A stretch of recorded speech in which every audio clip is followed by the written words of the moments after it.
Hello,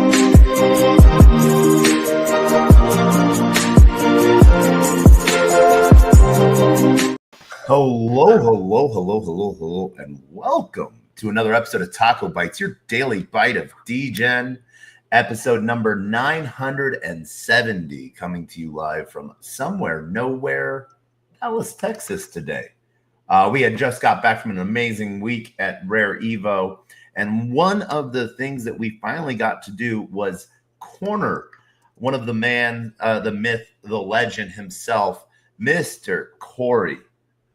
You might know this gentleman from going zub all the freaking time from Honeyland. Honeyland was one of those, it's a grinder, play to earn,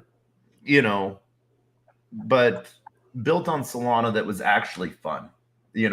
I'm not one for too many idle games, but I got into it really early in support of the Solana ecosystem. I actually still have download beta version 1 on my phone in my phone files. And I'm still one of those old school people where I like APKs of games, and you can't get me to go download the real version of the game because I got to have my master file that I can read through and make sure it does the right things if it comes to Solana. But Corey's actually done some different things these days. Now it's started to move and we're going to dive into the huge shift of Hive Games and Honeyland shifting hands to Bravo Ready and sort of what they're doing now. So everyone give fingers, whatever, the finger to Filbersteiner, a.k.a. Corey. How are you doing today, man? Taco, I'm doing great, man. I was cracking up your intro. It says new videos every time I remember. I was cracking up at that. So yes, every time I remember. And what's really hilarious with that, I have like 900 videos on standby. So we're episode 970 right now, and you've got 900 more on standby? No, we are on episode 970 live episodes. But like the videos that I remember to upload, I have like 900 of those left to upload. But half of them, by the time you're ready to upload them, they're going to be so outdated that they'll be obsolete. Essentially, basically how quick things move, I would imagine. They will be history, sir. History. There you go. There'll be archives. There'll be important archives. Was I right or was I wrong on something? And that's sort of the fun way to look at things. Yeah, you're probably like me, where you're much more interested in creating content than listening to like back content. So you'll never go back to see if you're right. Somebody will remind you when you're wrong, I'm sure. But it'll make it more fun. But it is nice to have an archive or a history. Every now and then I go back and I'm like, what did I say about that? It's funny. We used to have me and Knock used to do that. Not another Web3 gaming show. On like Wednesday nights, we ended up kind of stopping it after a couple months, but we had a ton of fun. But we would always break kind of like early Degen apps and games, but like it was more the Degen side of me than like the Web3 gaming studio builder side of me. And same with Knock, a little bit more the Degen side than kind of the gamer side. And we talked about Pump Fun early, and I remember I don't know what episode it was, and I haven't had the time to go back, but I want to go back for a couple reasons. Number one, I want to see when was it, and like timeline what they were working, like what were the revenues and how big were they. I believe we'll show their Twitter accounts. So we'll get to see how many followers they had at the time, which I think was in like the 15 to 18,000. It wasn't like a nobody account, but it certainly wasn't like Pump Fun as we know it today. Yeah. But more importantly, I know that I was not bullish on it. I was confused by the idea. I was, just kind of uncertain of like, why would this necessarily be the thing that hits?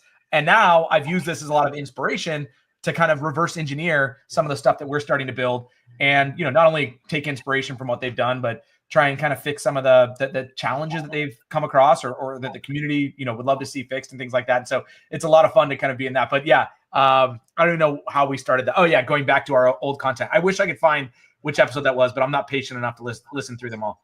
No, so it's one of those fun things. I do sometimes go and listen to like old episodes, like episodes pre-100 were just like Twitter Spaces broadcasted. They weren't video, I would use different apps at the time to like record the Twitter space, and then I would turn that into a video, and I'd push that video of the Twitter space, and and it's slowly grown. First, I was doing video just to Twitter.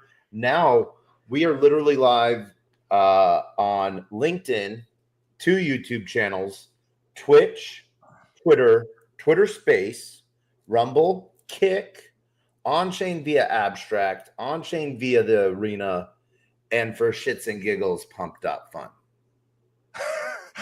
Live streaming on Pump. Do we have a token to go with this episode or what? Do you pump a 970 token and then we always have a token. We have Crime. I thought of doing that, like a new token for every episode. Yeah. And like just like boop, what is this token? Like, do we tokenize every single episode? That would actually be sort of fucking fun to do, I think. By the way, the obvious answer is yes. And that is the only answer. So I guess how about this? In 30 episodes, on episode 1000, that's what we will start doing. So on episode 1000, we will, because we have, how many tokens do you have on Pump Fund that you've launched? I've probably launched like 3 tokens. I launched I'm going to send you, by the way, in private chat to like archives of history for me. I was doing streaming stuff. One of these is, I think, videos, that YouTube channel was me and my brother. We did like this early tech corner. So we're looking at like 15 years ago. And then Mr. T was like a social experiment that I did where I wanted to like learn about tea and create like a journey. And this is probably 12 years ago. I don't know. So anyways, there's some fun like internet archives. Those are the ones that I do go back and watch just to like really get a sense of like a snapshot of decades ago of who I was. But I've launched, I think, 3 tokens. I launched one just for like to see what launching a token was like. I think I called it the Simon token, and I just remember that old toy where you kind of remember the pattern. I just got a picture of that on Simon. It was the first thing that I thought of. And then I launched a token called Stand With Nick. And when he had the whole thing with like the banana issue on that Magic Eden boat, and we don't know if that was like a manufactured thing or if that was real. I have no idea when they got like kicked off the boat basically. And there was the banana thing, I think. And so I launched a banana token, like the famous NFT banana. I think that Justin Sun owns now, and put like a dog with hat on it and called it Stand With Nick. That didn't catch any traction, obviously. And I think I might have launched one other fun meme token around, but really for me, it's just a fun social experiment to kind of see what's going to work and what's not. I've never been too involved, but yeah, those are my 3 tokens. And then of course, HXD was a real token that we launched, but that was not any sort of a meme token. And that's been the biggest challenge. And, I think opportunity and everything of my life, of my business life is running and managing a token. And Taco, share, I shouldn't say share in like, share in a similar way that you've got a token and you have a massive treasury. You do a lot of stuff with token. You understand all that goes into that as being a really the key product, even with us being, Honeyland, where it was a Web3 game, the product became the token more than the game at some point, which was kind of an interesting turn that I wasn't really expecting getting into it. Yeah, no. We can talk about work tokens all day long. Funny. So I have 4 tokens right now on Pump Fund. I've only ever launched 4 tokens. My first one was I did it like the week that Pump Fund launched, called Taco, and it was like no purpose, just taco, just tacos. Because I was doing it on this, I was like, "Hey, this is what Pump Fun is." This is you said the weekend. What's the date on that? Like, go to that token and find the minting date, because I want to see how early you were. This could be wild, because Pump Fun was live for probably 2 months before it like really caught. I mean, we were in kind of that frothy window where it was about to pump. Once we, no pun intended, right? Like when we kind of talked about it on the show, it wasn't too long later. But I want to see how early you were. All right, here we go. Let's see here. My guess is we talked about it in April or May, and I think Pump Fun was launched in like late February, early March. That's my recollection, but I could be way off also. December, it was about 9 months. So okay, so it wasn't early. Definitely wasn't early, but that is awesome. So, yeah, no. So it was over a year ago. So okay. Yeah, so it was we could go to the ticker. Yeah, that's what I was thinking. Go to the ticker. let's go to the ticker. Let's go old school. Soul scan that biznitch. And there we go. Boom. When was that deployed? We will see exactly. Transactions. Let's go to all transactions. And we can look at the very, very tippy top. Oh, man. So many transactions on this token. It's a runner. It's a runner, baby. No.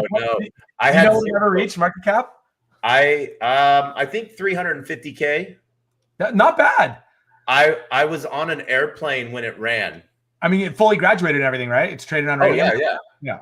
I want to get to the last. Good luck. Let's see. There's got to be a better way to do this. There used to be. They got rid of transactions. They got rid of 12,000 transactions on this. Over 12,000 transactions. There we go. What? No, that's keep going. Oh, that's 100. So they won't even give you all the pages. They only index. Yeah. Damn it. That's 8 months ago. So I was Soul Scan sold out when it's to me just the prettiest interface. I get so lost with Solana FM, and Solana FM's got some cool stuff. The visual map that they put is pretty cool, but just from an ease of like what I usually need to do is track where did a wallet come from, or where did a transaction happen, so I can figure out forensically, when my finance is going, hey, what was this $72 USDC payment from 3 weeks ago? I'm like, no fucking clue. Like how? Yeah. Let's try and forensically track down. Can I find why, when, how?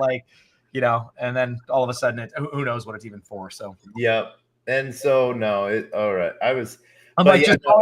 Just call it marketing. Lots of marketing. But no. So December. So what? December was a year ago. So it's going on 20 months. December's not a year ago. Oh, you're saying a year? Got it. Yeah, December. So about 20 months ago is when it launched. Because I was at like the 9 month. It was 9 months was December. So 18 that's early. That's March. That's early. Yeah. And so I made the token on a freaking video like this, how to use Pump Fund, how to launch a token. And it didn't do anything. And so what was really hilarious with it is I was literally on a plane flying to Puerto Rico and it pumped. Some Chinese trading group got it and pumped it to their group. And it hit bond, and every one of my friends messaged me hey, congrats on your token hitting bond, and thought I just launched it, And I'm like, no, I don't know what I made. And so I bought 8 SOL worth once I landed and figured out what was going on. And then the next night, so I bought 8 SOL because I was like, I don't know what this group is doing. I don't want anyone to be messed up because of this. So I bought 8 SOL worth, and then I bonded it to 8 SOL on Meteora, and I burned the LP forever. Oh, wow. That's cool. And so now it actually has liquidity, and it will have liquidity forever. It has a floor on Pump Fund. It's, so I basically tried to buy out all the scammers in a way. Right. And because I didn't know what the heck was going on. I had zero plan with this. I have zero plans with half my tokens. The only one I have a plan with is Crime. So, but okay. So, Jasper I made in late December, between Christmas and New Year's after UFD launched. And I was like, Jasper the cat says, don't buy this, only buy UFD. Remember Unicorn Fart Dust? I don't remember that, but I've never been a super trencher. I got in for 6 weeks, probably more as education than anything else. I just wanted to learn what the trenches are going to teach me, and how I get beat up and all that stuff, just so I can understand kind of all sides of it. But that was probably but so that's why I wouldn't know all the meme coins. Okay. Super hip. And then do you remember when Berwick Law started like posting that they were filing suit against Pump Fund?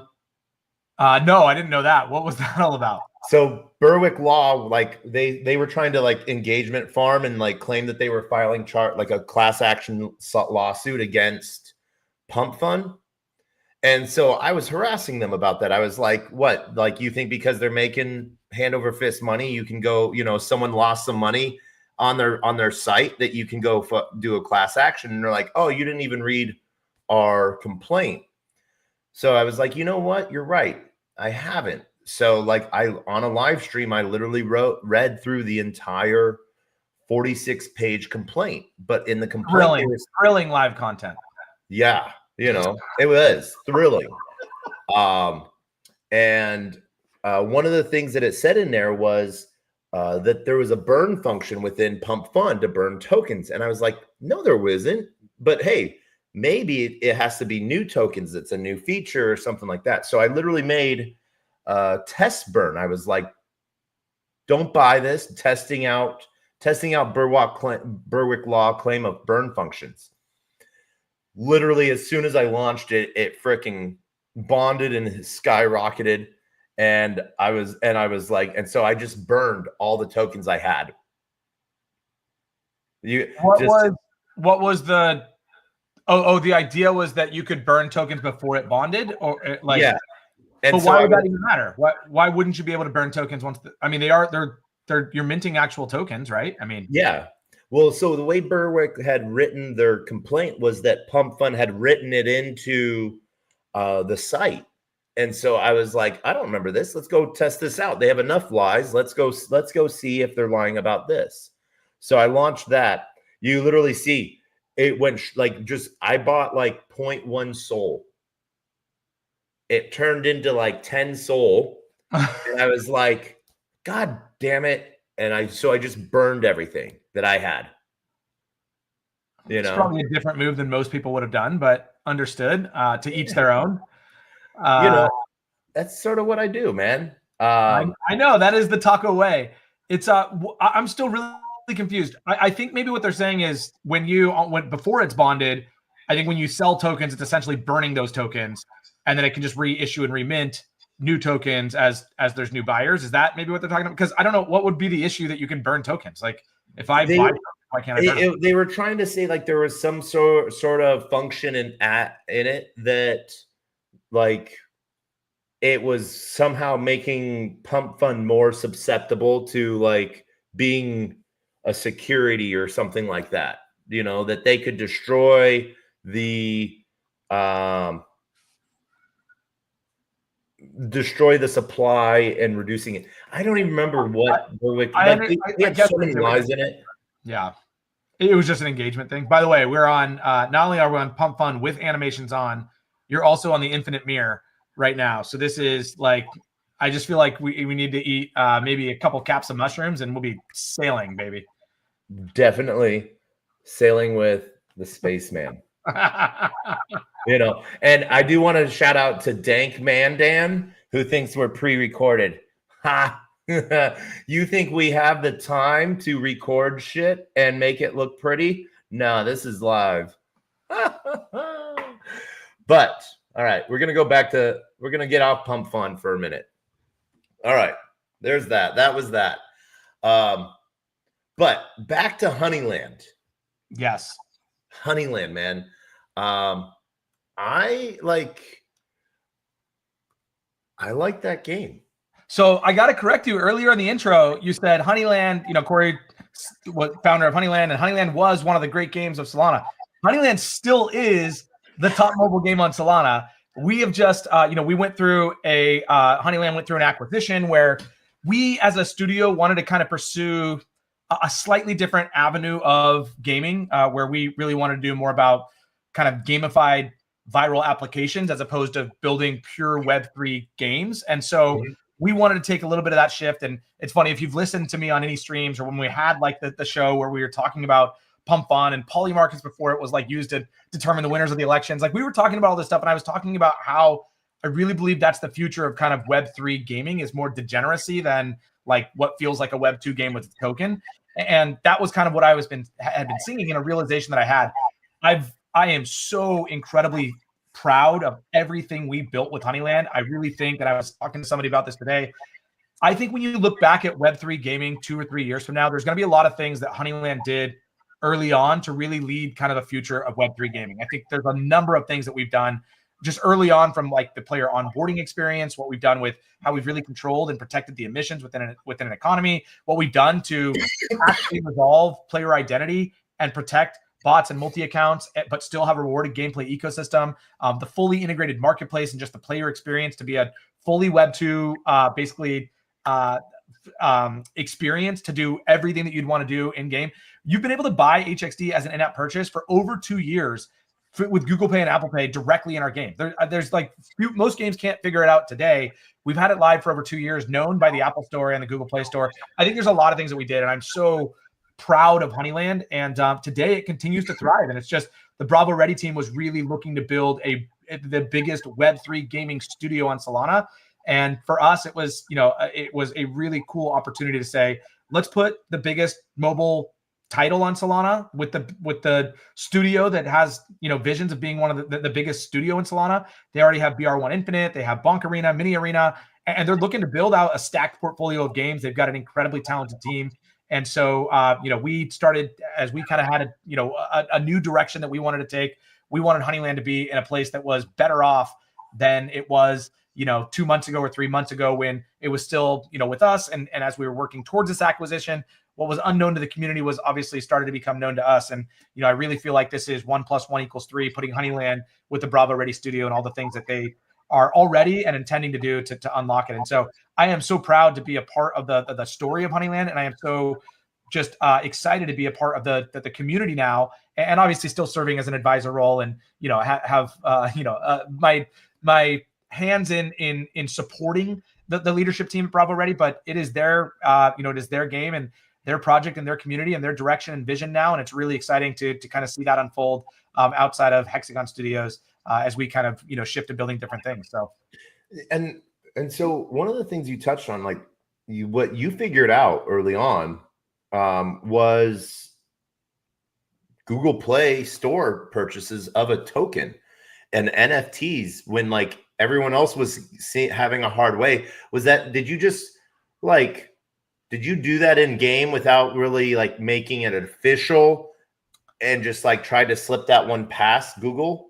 No, so everything was known ahead of time with both Google and Apple. I didn't want to get to a position where we launched a game with some hidden features, or tried to get it past them, and then all of a sudden 6 months later we've got significant growth and traction and live assets, and all of a sudden we get the rug pulled from under us. So I wanted to make sure that we went into this full knowing. And it was funny, I was on the Paul Barron show about probably 14 or 15 months ago, and he was talking to me, and then the next week they had Alex on from who's the COO of Sky Mavis, one of the founders of Axie, who actually I'm quite close with at this point. And, we've talked a lot and share a decent amount of conversations and ideas back and forth. He's a great guy.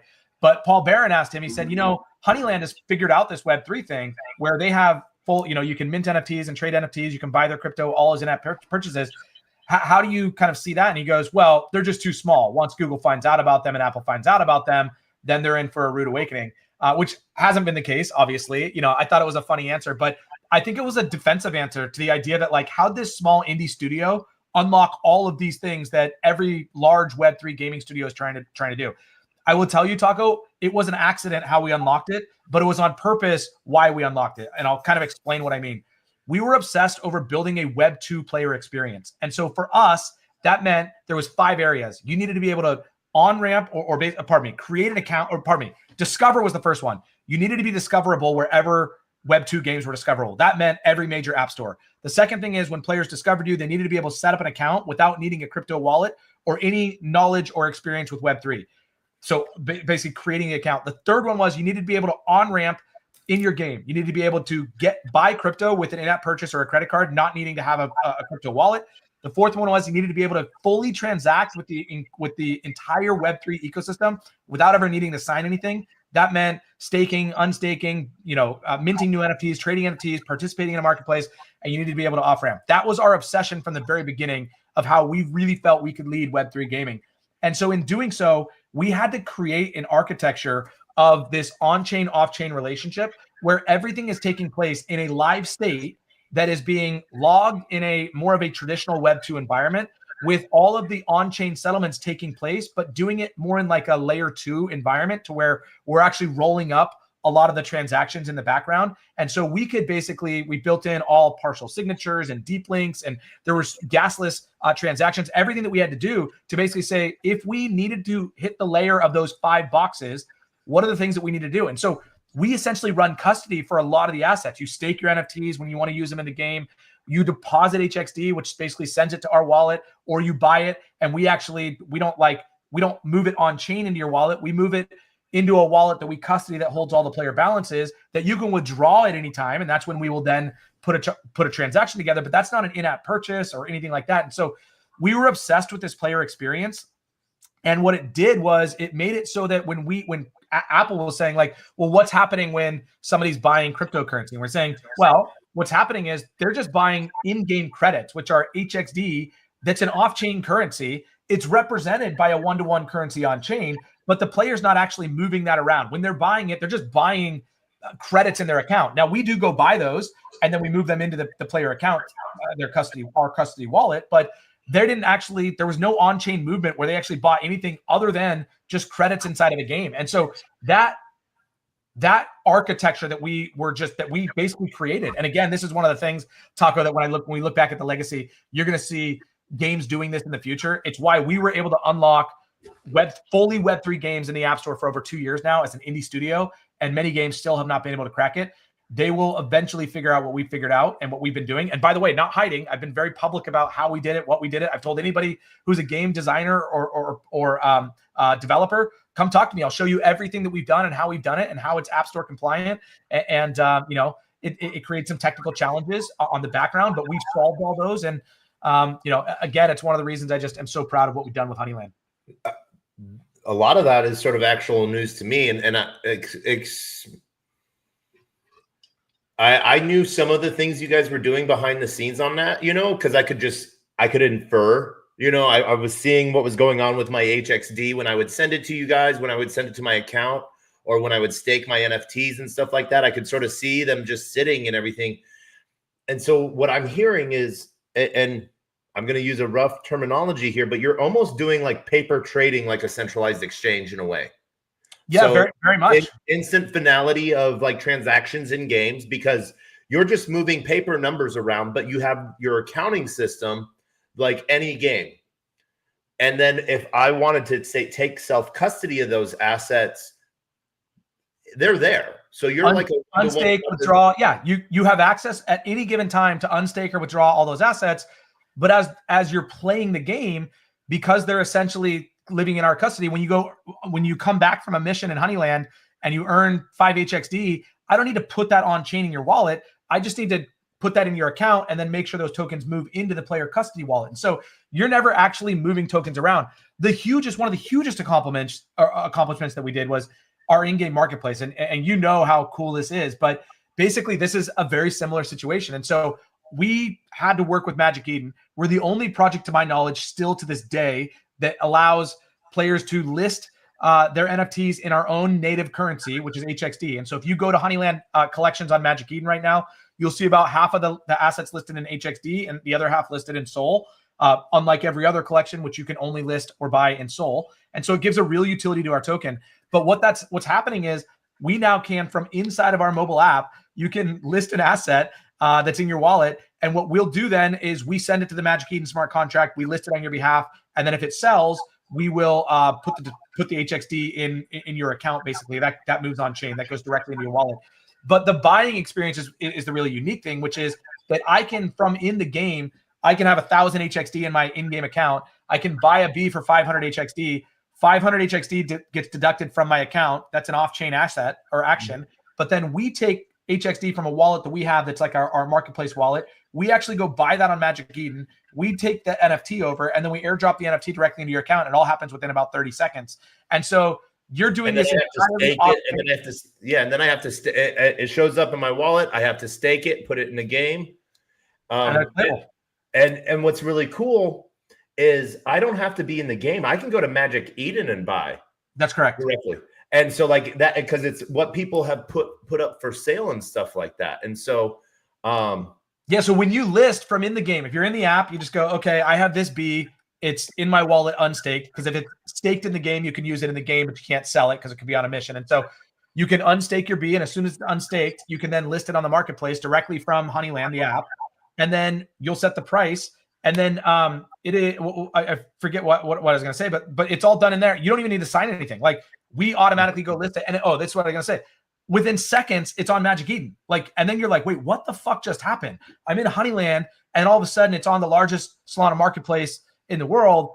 Like, this is crazy how this is happening. And to think that we are still this little indie studio, Hexagon Studios, now Bravo Ready Studios with Honeyland, these two indie studios have unlocked and cracked all these things that literally the biggest games in the world, the biggest studios in the world, are still trying to unlock. It's pretty wild, you know?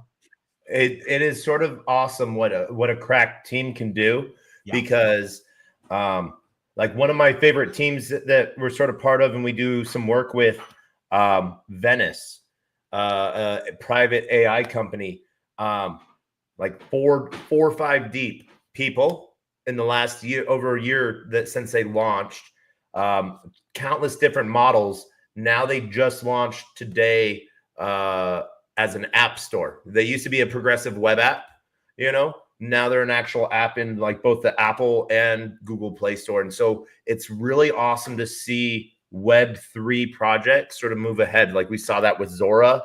We've seen Pump Fun, we've seen Vector do it and stuff like that. But these and you know, Polymarket, but seeing like actual apps that are using a utility token in the background, and gaming apps are, HXD is a utility token. It's an in-game asset for the game.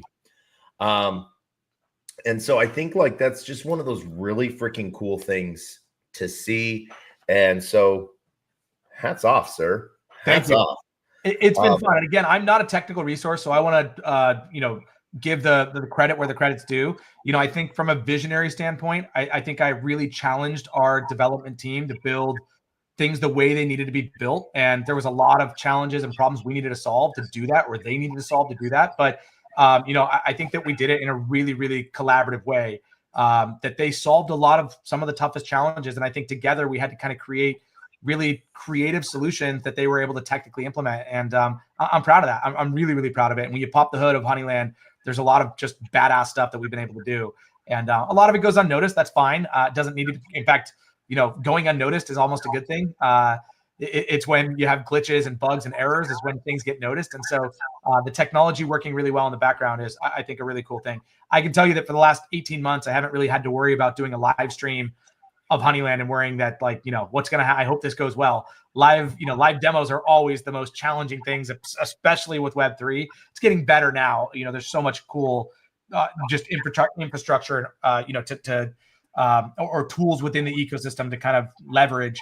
The tools are just getting so good that it's becoming a much better user experience in general. We're having to put up with a lot less friction, but I think that I'm proud of what we were able to build with Honeyland, and I'm again equally as excited about the future and kind of this next chapter of Honeyland to see what Evan and the team do with Bravo Ready. I think it's in good hands with Evan and the whole team.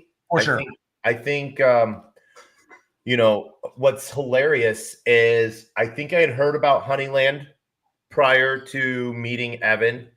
But I really I dived into both of you guys, both into Bravo Ready and Honeyland around the same time at it was like Solana Hacker House, New York, like 2022. It feels like that was good. That was fun in Brooklyn. Yeah.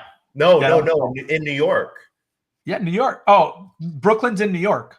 Well, Manhattan. They did a hacker house in Manhattan. Mm-hmm. Really? Then they must have. Maybe I'm thinking 2023. They ran one back. They did one in Brooklyn. That was just outside of Manhattan, obviously. But man, they do such a good job with all the hacker houses. They're fantastic. They do. Solana puts on the best events of any Web 2 or Web 3 brand or company I've ever been a part of. Like, it's just not even close. They do such a great job of putting on events. It's one of the things I absolutely love about Solana ecosystem. The hacker houses, the Breakpoint, now Accelerate. There's going to be an event. I don't know if I'm allowed to say this, but there's going to be like a because I know some alpha. I think it's public. I don't think I'm not allowed to say it, but I think there's going to be a Solana event in LA coming up in like a month from now or something, which should be pretty cool. Like an IRL art type of focused event, which should be pretty cool. So, heck yeah. And I do want to correct you. There was one other project that had NFTs with an alternate currency, and that was Liberty Square with Filth token. Okay, so Liberty Square, you could list your NFTs in their token. In Filth for a while. Yeah, they did it for, I don't know if they did it for a window. You could mint, and then you could list and buy them in Filth. That's cool.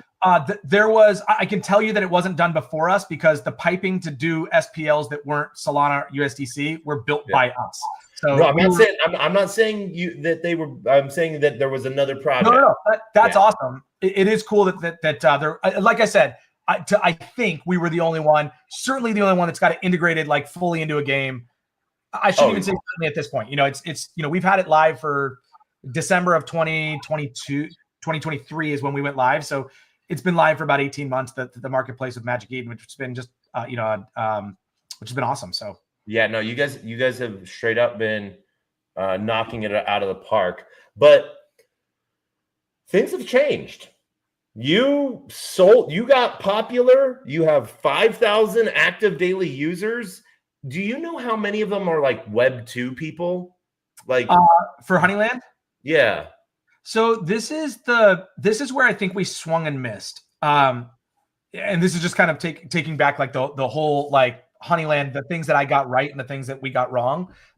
What our thesis was coming into this is that if we could build a Web3 game that every Web2 player could play, and that's why we were obsessed with those 5 kind of things: the discovery and onboarding and on-ramping and Web3 elements and then off-ramping. If we could unlock that we knew how to do Web2 marketing as well as anybody, and we could launch a Web2 playbook to Google and Apple and all of just the performance marketing channels, because that's where, not myself specifically, I ran e-commerce and SaaS and some other like digital marketing adjacent things, but Justin and Apoorv, 2 of my other co-founders, had like deep like decades of experience in like affiliate marketing and like much more of like the multi-channel performance marketing.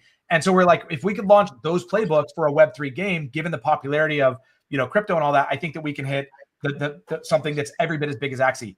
Here's where we swung and missed. Is that, or I shouldn't say swung and missed, where we misprojected. The difference between a Web 2 game and a Web 3 game is your expectation of what you're spending into the game. And so to do anything in a Web 3 game, you kind of have to spend generally hundreds, sometimes thousands of dollars. However, you're not spending it, you're investing it, right? When we're dealing with a Web 2 game, you're generally spending money. And so we start to think of things like $5 or $20 or $50 at a time as kind of the max of what you would do. And those amounts don't really translate to much in Web 3.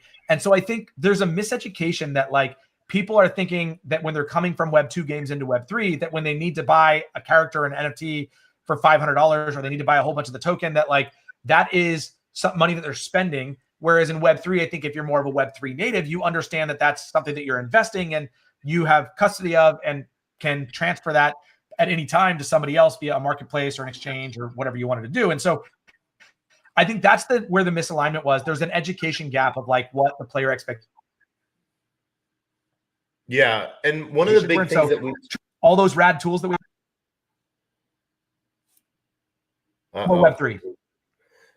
No, and I think one of the things that like in Web 2 gaming, they're not necessarily going and buying that special player or like, that NFT or anything like that. Usually in Web 2 gaming, like especially mobile, when you're spending money, you're actually just trying to buy time.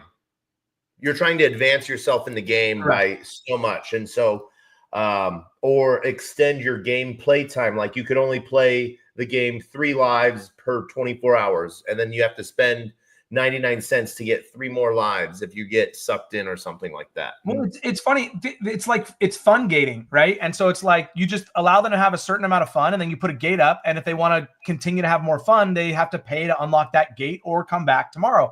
And it's brilliant. I think Web3, the players who are playing Web3 are not trying to play for fun. How they're deriving fun in general is profits.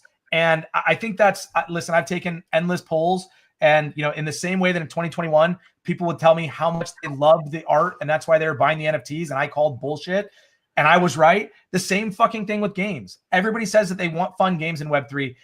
They want games to be fun, but they care far more about making money than they do about having fun in the game. Because if you just wanted to have fun, there are hundreds of thousands of Web2 games that hit this out of the park without all the friction and the risk and the toxicity, all the things that we put up with in Web3. At an opportunity to have profits, we disguise with games. And this is where, for me, this new direction is great. Let's just actually hit to the core of that, and let's go build gamified viral experiences around Web3 applications that people are already using. And so now we're not trying to convince you to play something, convince you that it's fun, and then try and see if you'll pay us. We're going to convince you, we're going to take something that you're already doing and make it more fun and take a little bit of money just to provide the service of the platform. And so I think it's a different model for us that I'm really excited about. And the shipping cycles are going to be so much quicker. It's a lot more, platforms are about launching features for it. Games just keep getting bigger and bigger, and it requires more and more management. And so I think the platforms then thinking more about like hyper casual, like mini Degen games is a lot of fun for me to think about, and be able to ship things in 4 to 8 weeks is kind of fun. Yeah, no, and you guys, there's a lot there. So I think if anything, you might have missed the mark in comparison to Axie. And this is where Axie sort of looked at that from a different perspective. Was this is why I never really liked Axie's terminology pieces. They had master scholar roles, and you don't necessarily have that. I can't go lease my bees out, now.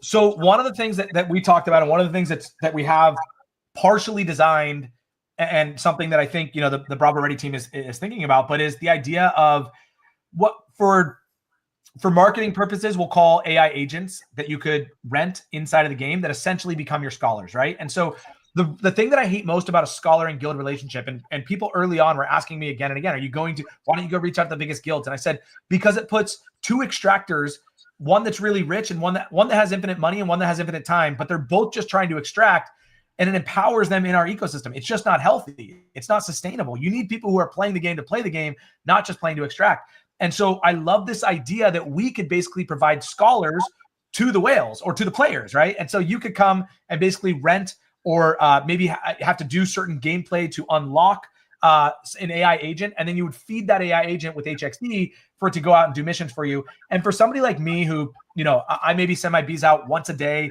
twice a day on good days, but I just have a lot of things that I'm doing. My bees are sitting idle so much of the time. And if I could say, hey, instead of making 100% of 10 HXD every day, if I could make 50% of 50 HXD per day, that would be much better. And then the other 50% is just going right back into the treasury, where it's treasury controlled and get recycled back into player rewards.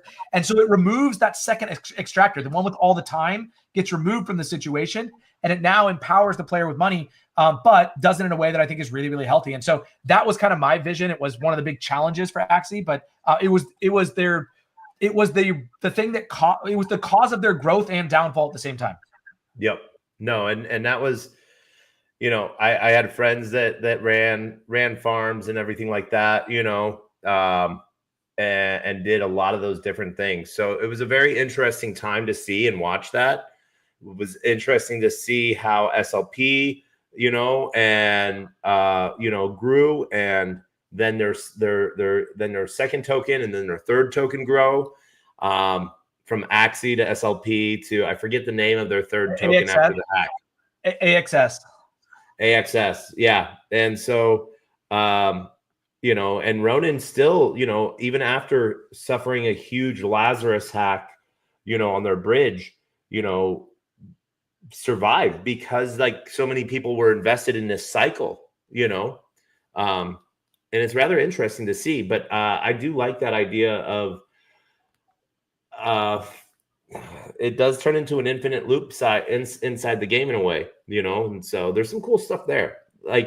But you would hear complaining from other people who say like, hey, I actually want to run my bees 24 hours a day, and I don't want to be competing against AI agents, which are just bots in the game. Yeah. Like what? Like why is this working out this way? Again, I think if you put the right mechanics in place, where that player who's earning 50 HXD, 25% of that is going to the player, and 25% is going. Let's say 50% of that gets. I would do the same thing probably that I did with breeding, which is 50% goes to treasury, 25% gets recycled back into future player rewards, and 25% gets burned. And so now you have kind of a 50-50 split of something that's good for the players and good for the treasury. But at the end of the day, it's less sell pressure. Like if all 50 of that is being earned by players that aren't, and none of them are robots or bots or the treasury that's kind of earning on your behalf, then that just creates more, it creates less scarcity and demand for the token. And so I think it's healthy all the way around. I think it'd be a great treasury sync. I think that it's a great burn mechanic. I think it's a great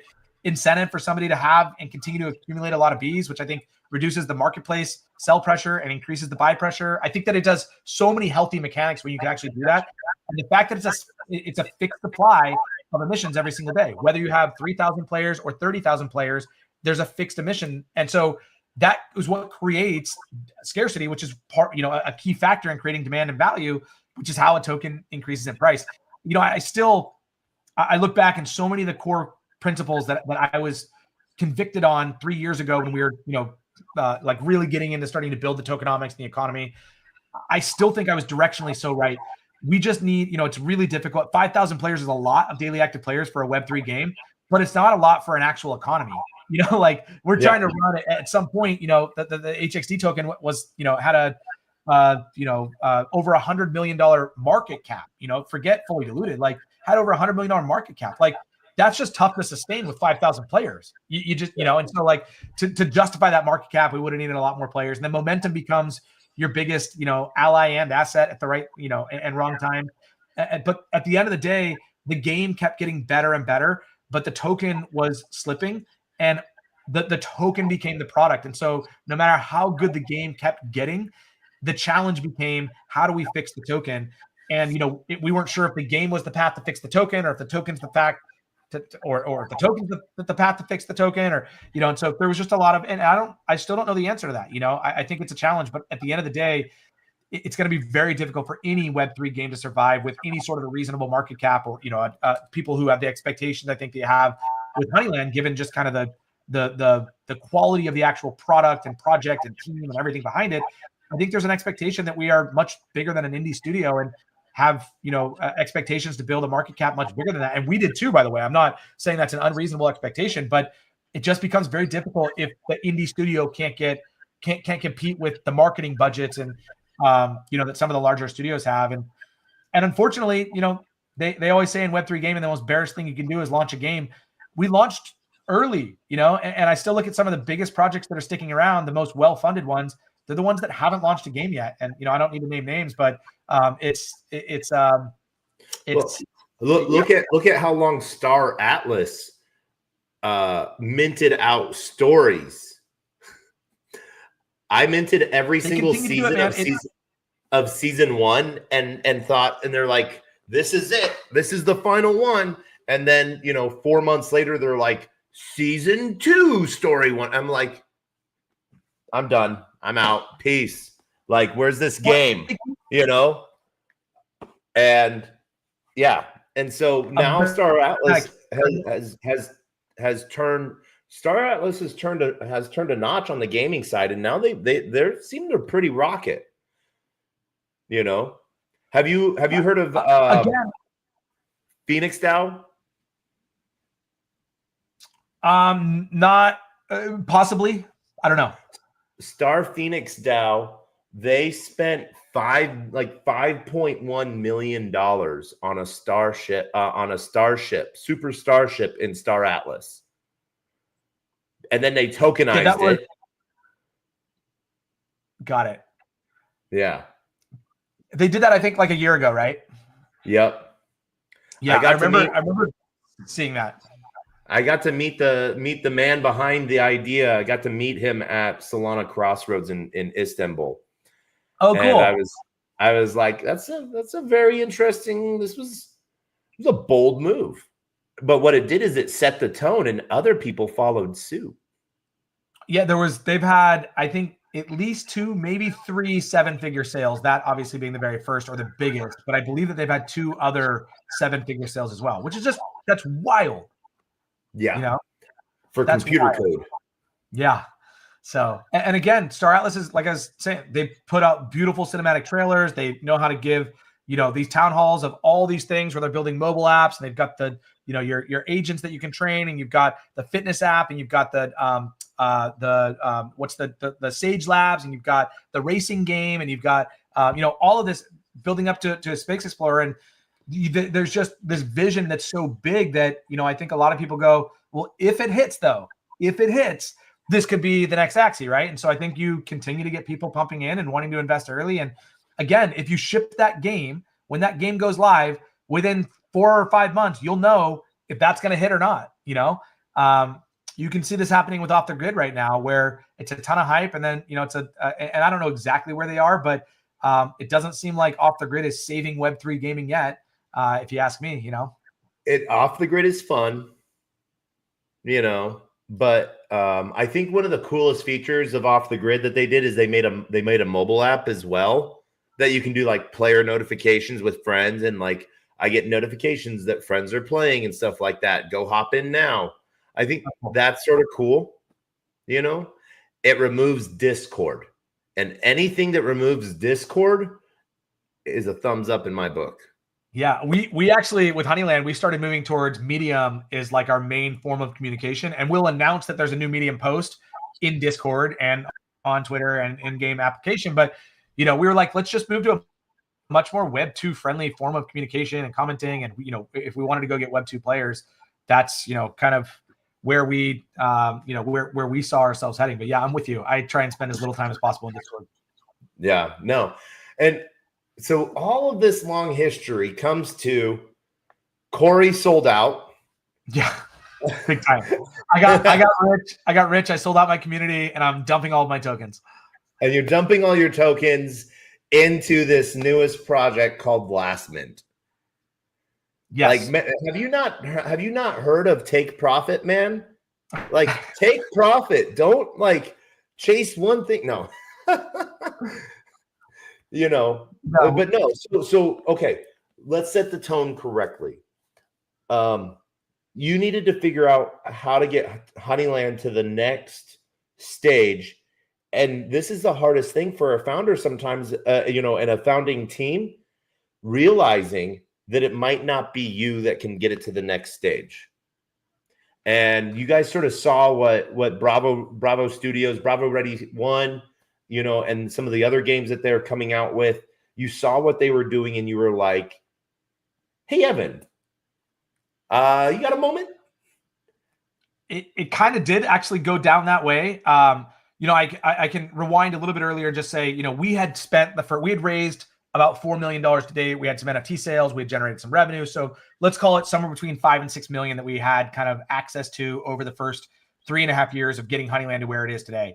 And, we, over that time, I think did a lot with it. And we spent kind of the first 5 million to go out and raise the next 5 million and be able to now use that to scale Honeyland. And so I went on a fundraising trail through basically the second half of last year. And there was just not a lot of people investing in Web3 gaming to begin with. But we actually did get quite a bit of interest. And, that kind of kept us going. And we thought a lot of things were going to come together. And then slowly things started falling apart on the fundraise. And I said, we've still put 5 million into this game. And if we have an inability to fundraise, we need to start getting creative and looking at other options, other ways to generate revenues. We could look at joint ventureships or partnerships. We could look at, and started to go down those roads. And, I had a lot of really cool ways and ideas that we could almost like leverage big projects that had access to huge communities, but didn't have any sort of a questing or gamified reward system. And that we could say, hey, what if we turned Honeyland and turned this tech into something that you could use as your own very like fully integrated, built out questing and reward system, like for you. And, you know, talk about like, I'll just throw a name out there. OpenSea was somebody that we had, you know, conversations with, and saying like, if you have this XP system, you could use this in a game where we, you know, kind of build something for you. And so that was one idea. I talked to a couple meme coin launch pads, you know, went after that and kind of said, hey, listen, what if you could basically take a percentage of like anything that was launched on, let's say like Launch Lab through Radium, like a percentage of token could actually go as in-game rewards into Honeyland. And so it can bring instant holders, awareness, amplification, all of that, and can bring a whole bunch of players into Honeyland, and we can skin this and build this in a way that's really fun. And so, you know, went down a lot of roads like that to see if, was there something creative that could be this, like this boost? You'll appreciate this, Taco. Internally, we were kind of figuring out, like, we were Mario with a mushroom, like we were big Mario, and we needed to go get a flower, right? And I think if we got a flower that we could really start dominating, and that a flower and a big Mario are just two individual elements, but put together create this kind of superpower. And that's what we were ultimately trying to get. And so whether it was fundraising or whether it was some sort of a joint ventureship or partnership, and we just could never really get across the finish line as close as we got on so many of these things. And I'll be able to fully tell the story of how close we got and some of the things. And Taco, I saw you out at ETH Denver. That was in March of this last year, I believe, or February of this last year. And, you know, you knew, you know, you had made some intros to me and a lot of stuff you kind of, and then eventually I said, you know, guys, if we are, you know, if that's kind of where we sit, how do we take Honeyland and now put this into the hands of somebody who has the resources to do this? If we can't find the resources ourselves, if there's somebody else who has the resources that could take this on. And so I've known Evan for a long time. They were our very first friends in the space. I remember when Justin and Brendan, two of my co-founders, went to the Hacker House in Miami, which was right around the same time as our Basil. This was back in 2022. And they're like, we met the coolest guys, these guys, Evan and Ryan, it was a couple of the guys, John and Evan that they met. They thought the name was Ryan because of Ryan Ever. Anyways, met those guys. They're like, they're so cool. And they told me about the game, and I was like, the game's awesome. I got on a couple spaces with Evan, and I was just blown away. Like, there's very few people that I would be on a space with and be like intimidated by or impressed by, or like just wanted to listen. And I just wanted to listen to him. He was so fun to listen to talk, and I love the way he thought about things. I still to this day feel like the pay to spawn, kill to earn is one of the greatest taglines and uses of Web3 gaming that we've seen today. As simple as it is, I think it's one of the like best utilities of it. And so, but I also knew that they had big ambitions. I know that Evan has had several successful acquisitions in the past, one of them to a publicly traded company. And so he knows how to build and scale and grow a business. And that is very much in conversations I've had with him, his vision for Bravo Ready Studio. And so I literally did reach out to him. I said, hey, Ev, I want to catch up with you. I got a crazy idea I want to run by you.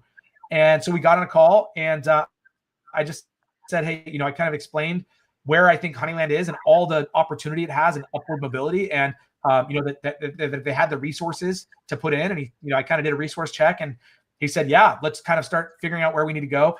And then from there, it was for me, I said, cool. The thing that I care most about is that I'm aligned with the every person who's believed in Honeyland to this point, and that my success in this acquisition is not, you know, $1 million paycheck and I walk away and everybody thinks that I got fat and happy and sold out and all this stuff. What I want to do is I want to make sure that Honeyland is in the best possible position to succeed. And I want to make sure that you guys are committed to realizing that vision. And if I can understand all those two things, and I can put it in a position to succeed, and you guys are committed to taking it to that, to realize that vision, then I think we can put something together. And so that's what we were able to do. We made the announcement a little over a month ago. It's been, you know, probably the last 6 weeks starting to work towards that transition, and has been a ton of fun. And so it's also, you know, freed me up to kind of focus on where I think my next impact is going to be, or excitement or fun, or wins and losses in kind of Web3, which is going to be this more gamified, viral web applications as opposed to like pure Web3 games. And so LastMint is something that is has kind of been the thing that we've been working on as we started to kind of wind down Honeyland and build this back up. And I love your tagline too. You know, go mint something dumb, might get rich. I think ChatGPT spit that out to me one time. You know, I was trying to get some marketing copy for something, and that was a part of it. And I loved it. I was like, all right, tag that, put it up there, mint something dumb, might get rich. Yeah, no, and it's sort of fun because you guys sort of went this whole route of, almost like NFT scratchers, and so that's sort of like the premise of everything. But you could also enjoy the art. It's exactly right. So while you're logging in at a high level, I think the idea here is that this is not, it may look like kind of an NFT marketplace, but this is much more of an NFT casino that is using kind of beautiful scratchers. And so, if you get a losing scratcher, you have the ability to keep the art instead. And if you get a winning scratcher, you have the ability to basically turn in the art and get your portion of the prize pool. The cool thing though is when I talk about losers, there are no losers. And so you're doing a free mint right now, which is kind of cool. Just refresh your browser, Taco, and then everything will go perfectly smooth. Literally just just refresh the browser. No, not that. Refresh the browser. There you go. All right. For some reason, there's like a small caching issue. Now everything will be lightning quick when you're minting. But you're minting a free one, but we have a whole bunch of paid pools. Anybody can become a creator and can mint or can launch collections in like 60 seconds. But at the same time, when you're minting any of these collections, the cool thing is that it's not going to the creator and it's not going to the platform. It's going into a smart contract that's held on chain. And then at the end of the collection, once the collection ends, every single NFT that's been minted in that collection has a redemption value, an on-chain redemption value, basically a portion of that pool that they can go claim if they'd rather have their portion of the pool than their NFT. So there is no such thing as a loser. Every NFT, even if it's not rare, it's ugly, you're not lucky, you don't get in a bonus position, any of that stuff that you can do through this kind of like minting casino, if you miss on all of that stuff, it still has the ability at the end of the collection, once the collection ends, that you can literally go, all right, get rid of the NFT and just give me my soul back, and you're going to get soul back. And you're going to lose more times than you win, but when you win, it's going to be significantly greater than when you lose. So if you've ever played like DraftKings, the top 5% of people in every contest win a whole bunch of money and the bottom 95 lose a little bit. This is kind of what you're going to see with LastMint, is that you're probably going to lose more than you win, but you're going to have a whole bunch of fun doing it, and you're never going to fully lose because you'll always have some redemption value. And you're going to, when you do win, it can be a lot of fun, and you can pay for your next 10, 15, 20 losses as well, and it becomes a little bit kind of like a jackpot mentality. And so So you're launching a collection while we're here. Yes. And this is, you can just put your art in. If you have multiple variants, you can start to assign like a minting chance. So if you want some to be more rare than others, you can do that. If you only have one variant, doesn't matter what you select there. They're all going to be 100%. And then you can assign attributes if you wanted to have like metadata or things like that, tags or anything. But you certainly don't have to. We wanted to make this as simple as possible, but we also wanted to make this, as something that you could also have some custom options. And so you can just upload the art is what you did, click next. So what you'll have to do is name the collection. That's one of the required fields. The only other required field is you have to set the base minting price, which is just below the image. And that can be as little as, I believe, 0.01 Sol. And then you've got, in the middle, you've got the minting modes. So I think right now it's going to say chill for you or something. We are. All right. Let's see here. Oh, dang it. Let's see here. We are collection name. So let's see here. Yeah. You just took a screenshot. I did take a screenshot of us. I love it. This is Taco. This is the beauty of LastMint, right? I think what Pump Fund did is it turned everybody into a creator. You didn't have to think about like, is this worth launching a token and putting a whole marketing campaign, and like it's just like it's a meme coin, right? Put 1 million of them in the ether. And for this, all we need to do is think of it like a meme NFT, and so you're launching it, and it is a token, and it does have a value, and it is liquid, and it's locked in a pool. It's all those things. It's just, I think, a lot more fun, and it's a lot more rug proof, bot proof. It's just a lot more fair system for everybody to be able to participate in. And so you've added a collection name and a description. You'll have to set a base price to the left there. You can start at 0.01 Sol, or you can go up from there. I'd say do maybe a little bit more, 0.05 or something like that. Not 3 ones. You can do 1 0. Yeah. Okay. And then you've got, and then it says minting. Yeah. So all those. So click that. So it go to the advanced settings. Okay. And so the other thing about LastMint is there's a couple key components. So number one is every mint has an escalating price. And so the amount, so whoever mints after you is guaranteed going to be paying more. But at the end of the collection, the distributions become equal. And so the earlier you're in, the better chance you have for a positive ROI. Now, the downside of that is if you get in and only 3 people mint behind you, the collection never went anywhere. It's kind of boring. You get most of your soul back, but it's still going to be a little bit of a loss, right? And so that's not fun. So you've got a price increase is that top thing. The second thing is we have what we call bonus positions, right? And so this is if you're the very last person to mint, or if you are one of the what we call the runner-ups, which are, and you can select how many runner-up positions there are, Taco, as you're creating this collection. So you can choose what's the percentage that the last minter is going to get of the total pool. Remember I said everything gets locked on chain. And so if it ends up being 5 soul, you can say they get as little as 1% or as much as 10%, right? And so if there's 5 soul in the pool, they can get a half a soul just by being as a bonus, just by being the last minter. And then you have runner-ups where you can say, hey, if you're not the very last, but you're a couple before it, how many positions do we want to count as runner-ups, and what do we want them to get? And then the final thing is that there's what we call a reset timer. And so it is not a timer for the collection. It is a reset timer. So this is more like the deal dash mechanic where you're going to put a timer that every time somebody mints, it resets back to that timer. Now, over time, if these collections become too long, that reset timer will automatically start to decrease so that we don't have collections that just run forever. But what you can do, Taco, is you can either select those pre-minted modes, those YOLOs or chills or spicy or whatever, or you can come use the advanced and you can custom set every single one of those, plug in your socials, agree to the terms of service at the bottom, and then your collection's live. Like it's that simple to launch collections. And we took 3 minutes here to do it because we're like explaining everything. And I promise you, I could launch a collection in 15 seconds. Like, it is. That is one of the things that like just going slow. I don't think you'll have the ability to do that, but the website field is going to be I'll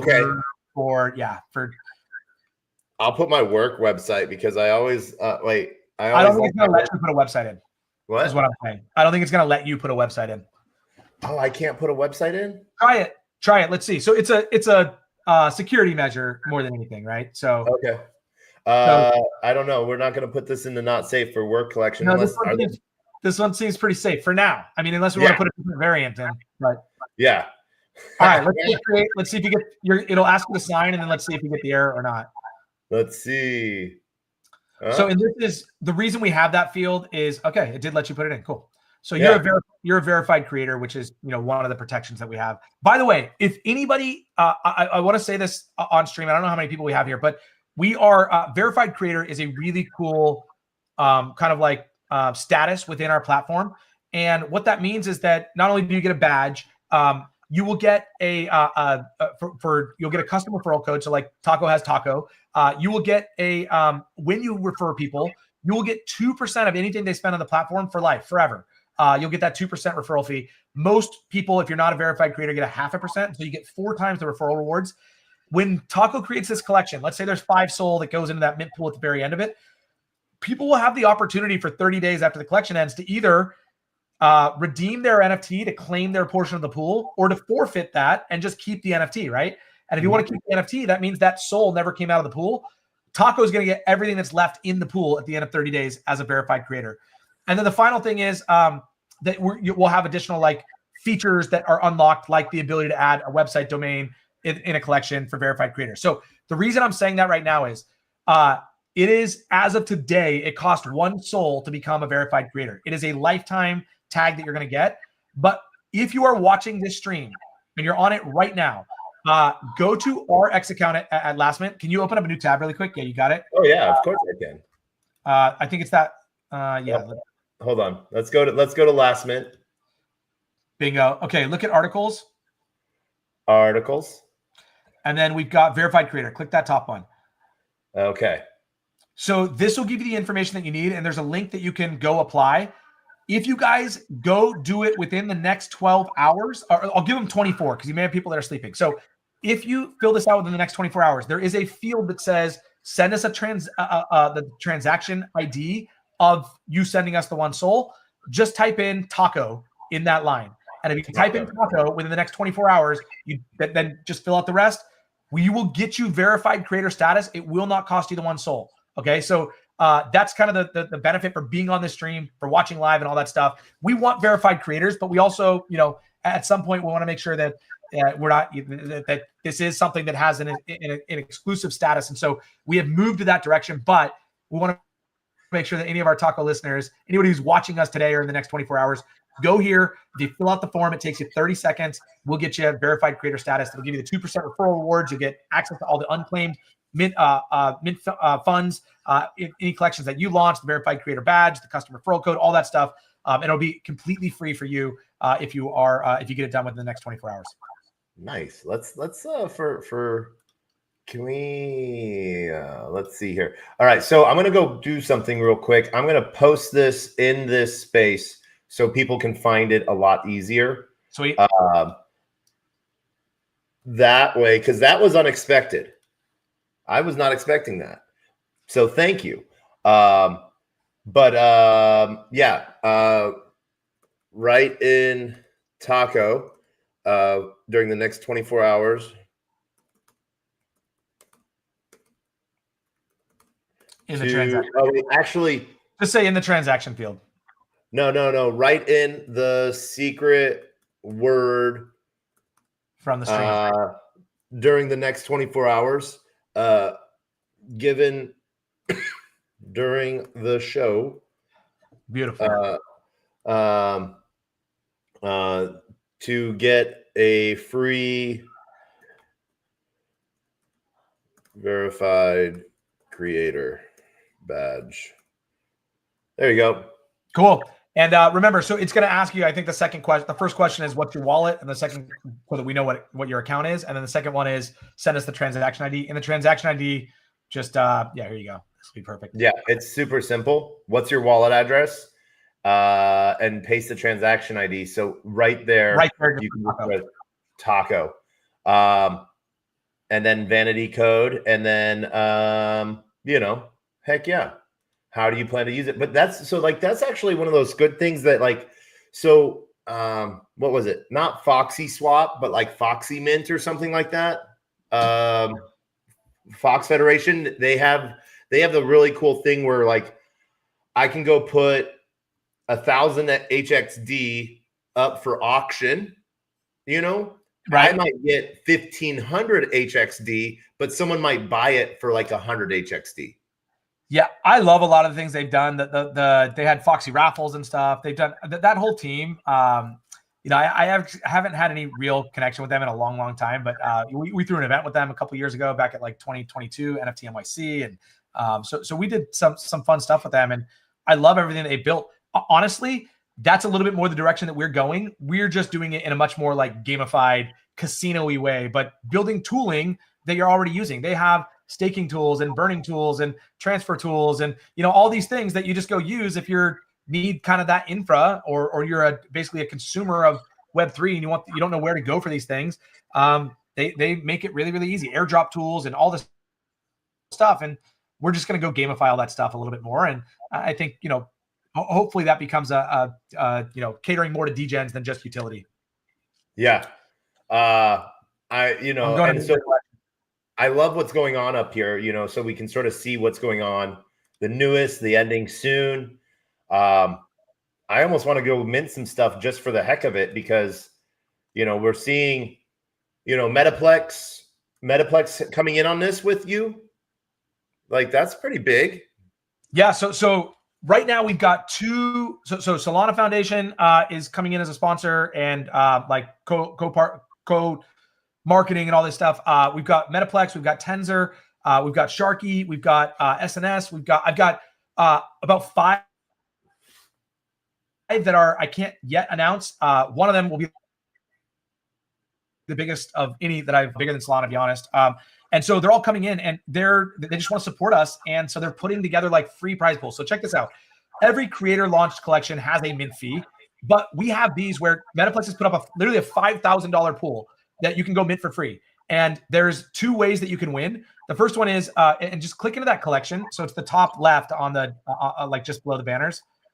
Yep. So 219 out of 300. So if you look just below the image, it shows just below the Metaplex image. There we go.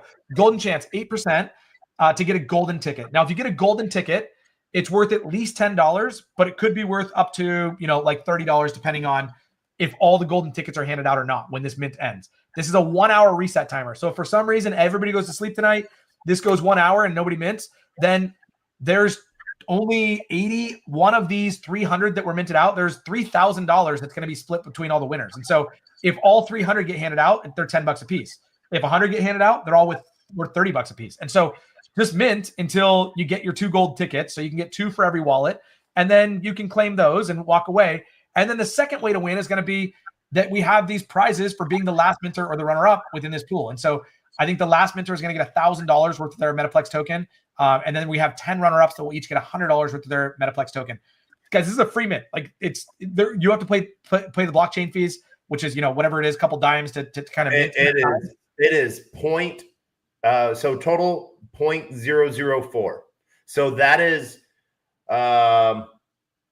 67 cents. There you go. Maybe actually it's 458. So that actually might be 69 cents right now. Ooh, all right. That's why we did it that way. No. So that's what we did. But you guys, afterwards, you can go burn the NFTs if they're losers, and you can claim back like 40 cents or something like that. So this can be way cheaper than even what you think. Solana has a free pool right now. It's a $1,000 pool. The challenge there is all the gold tickets have been minted out. But this is you can still fall in the last positions. Open that one up. So last minter is going to get 1.1 SOL. And then you've got, I think, 5 runner-ups that are all getting like basically 0.25 SOL or 0.274 SOL. And so you can go get in those spots. And what's that countdown timer? What's that reset timer at? 49 minutes. So 50 minutes. So this was 60 minutes a little bit ago. It's 50 minutes now. It's going to continue to get less and less. And so, just keep your eye on that collection if you want to be the last minter. And again, free to mint, you pay a little bit of, kind of the on-chain fees, but you just go burn those, go use Foxy tools or go use Soul Incinerator or whatever. Or I will tell you this, I'll break a whole bunch of alpha really quick. So these losing tickets will be redeemable on our platform in a very short amount of time for tickets. And these tickets will be basically your admission or your tokens to go play a whole bunch of basically casino arcade games that we're going to be building. And so we'll build a whole bunch of these games that tickets will be your entry to get in, and then real prizes, cash prizes, token prizes, NFT prizes. And so you can take these, if you've minted all these free mint NFTs, they're relatively worthless to you. They don't have a redemption value. You can turn them in for tickets and then turn those tickets into real life prizes. And so even now, if you're holding onto a bunch of tickets, you'll have a utility for those in the future as well. And we're going to make it so that it doesn't just have to be LastMint NFTs. You'll be able to basically take any of these worthless NFTs that you got airdropped over the last 10 years, bring them over to us. You can turn them into us, and we'll turn those into basically tickets that you can go play all these Degen games and go win real cash and prizes within it. And so it doesn't cost you anything. A combination of like Radiance DAO and I saw one of my old NFTs as I was looking through NFTs, Ruggables, where you used to be able to burn rugged NFTs and like power up your game and then they rugged. It's right in line with the meta of Web3. So that's one thing. Okay, couple other things. And I haven't typed these things. I'll talk about them on stream because then it's very difficult for somebody to go back and even find out where I talked about it. But whole bunch of UI changes coming very soon. We're gonna have homepage leaderboards. We're gonna have activity feeds so like who's winning, what winning is, because a lot of people show up and you kind of have to explain the mechanics of like these prize positions, or every mint also has the opportunity to have like a lucky multiplier. And so with all these paid mints, anytime you can hit like a regular NFT or you reserve a portion of the pool to claim when the collection ends. And so, that'll be another thing. Live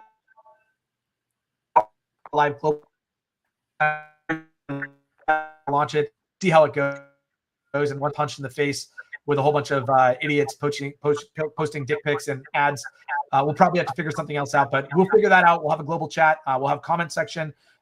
We are, let's see, what's the SPL tokens. So in a relatively shorter amount of time, right now you have collections that you can launch in Sol. That's the only, when you launch a collection, it's the only currency that you have the ability to launch in. We'll be adding additional kind of pre-approved whitelist tokens Think some of the more fun, bigger ecosystem tokens that you may want to spend or launch collections in. We are working to have those basically native currencies of the platform as well. We will eventually be allowing basically any meme coin to also be a part of to be the minting currency of a collection. So Taco, let's think about this. Your 1000th episode. We go launch a token that's called Taco 1000. And then we launch a collection on LastMint that's called Taco 1000 NFT artwork collection. And it's minted in the Taco 1000 token. And so now you can launch the meme coin. You can bring traffic here to go mint the NFT. And then you can choose, Taco, to say, hey, if anybody mints that NFT and would rather hang on to it than redeem it in the pool, that maybe they can redeem it to you for, a chance at being a guest on one of your streams, or that it can, now you can start to say, cool, I'll assign utility to that NFT. And so now you've got the two biggest degenerate platforms on the planet, Pump Fun or Bonk Fun, and let's say you go launch your token on Bonk Fun and then you use that as the currency here. Now you've just done, you who doesn't, maybe is not you are a creator, I happen to know that, but anybody could do that, whether or not you are a creator, could go do this, right? Launch an NFT, launch a meme coin, make them work together, pump them together, have some fun. And there's a lot of cool things that we're doing. And so these are just some of the kind of future roadmap. And when I say future, we've got a pretty base team. We're working fast, and we hope to have most of these features out live in like a very, very short amount of time. My brain's already trying to go through like 10,000 different things, because it's like almost like we could do.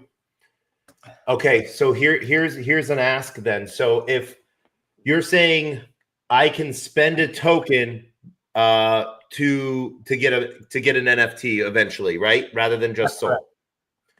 Could we whitelist it to where it's like 3 different tokens, not Solana, but 3 different meme tokens?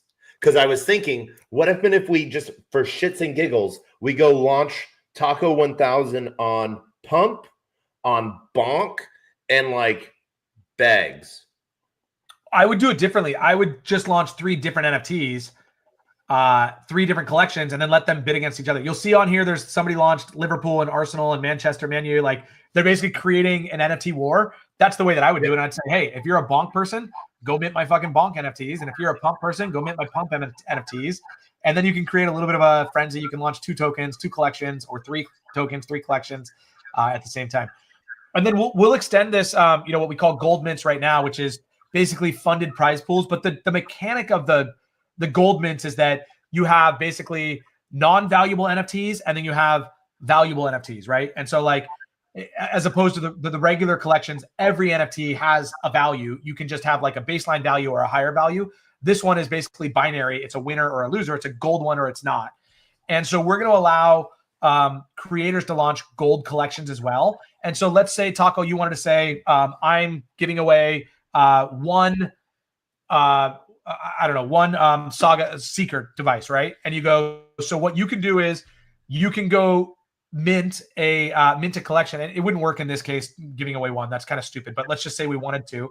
And you could basically say, cool, it's $10 to mint one of these. And if you get the gold, only the gold token can be redeemed for either their portion of the prize pool or a secret device or something like that. And so you can start doing it to where you can control the supply, because with all the collections the way they're launched now, there is no control on the supply.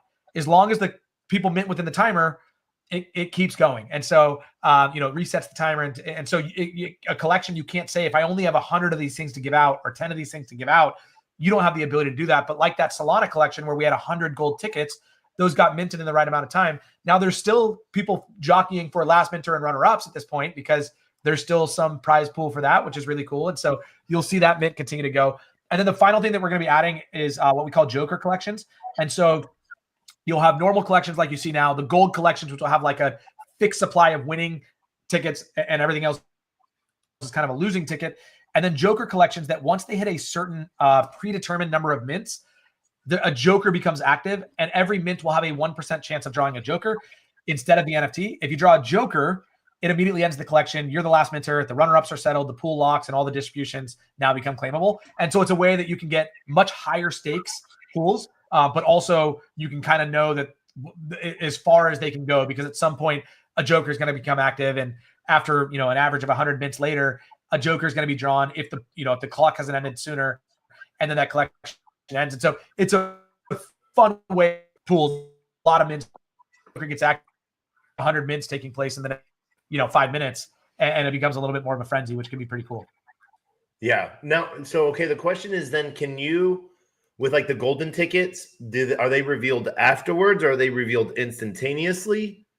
So click the Metaplex collection, go into it. Yeah. So if you scroll through that feed, if you scroll through the feed of minters, and then eventually you'll see, there hasn't been golds in a long, what in the hell? Oh, there's a gold. There's a gold. Yeah. All right. So they show up immediately. Where was the last gold? How many? So it should be an 8% chance. And we've had it. So it was 980.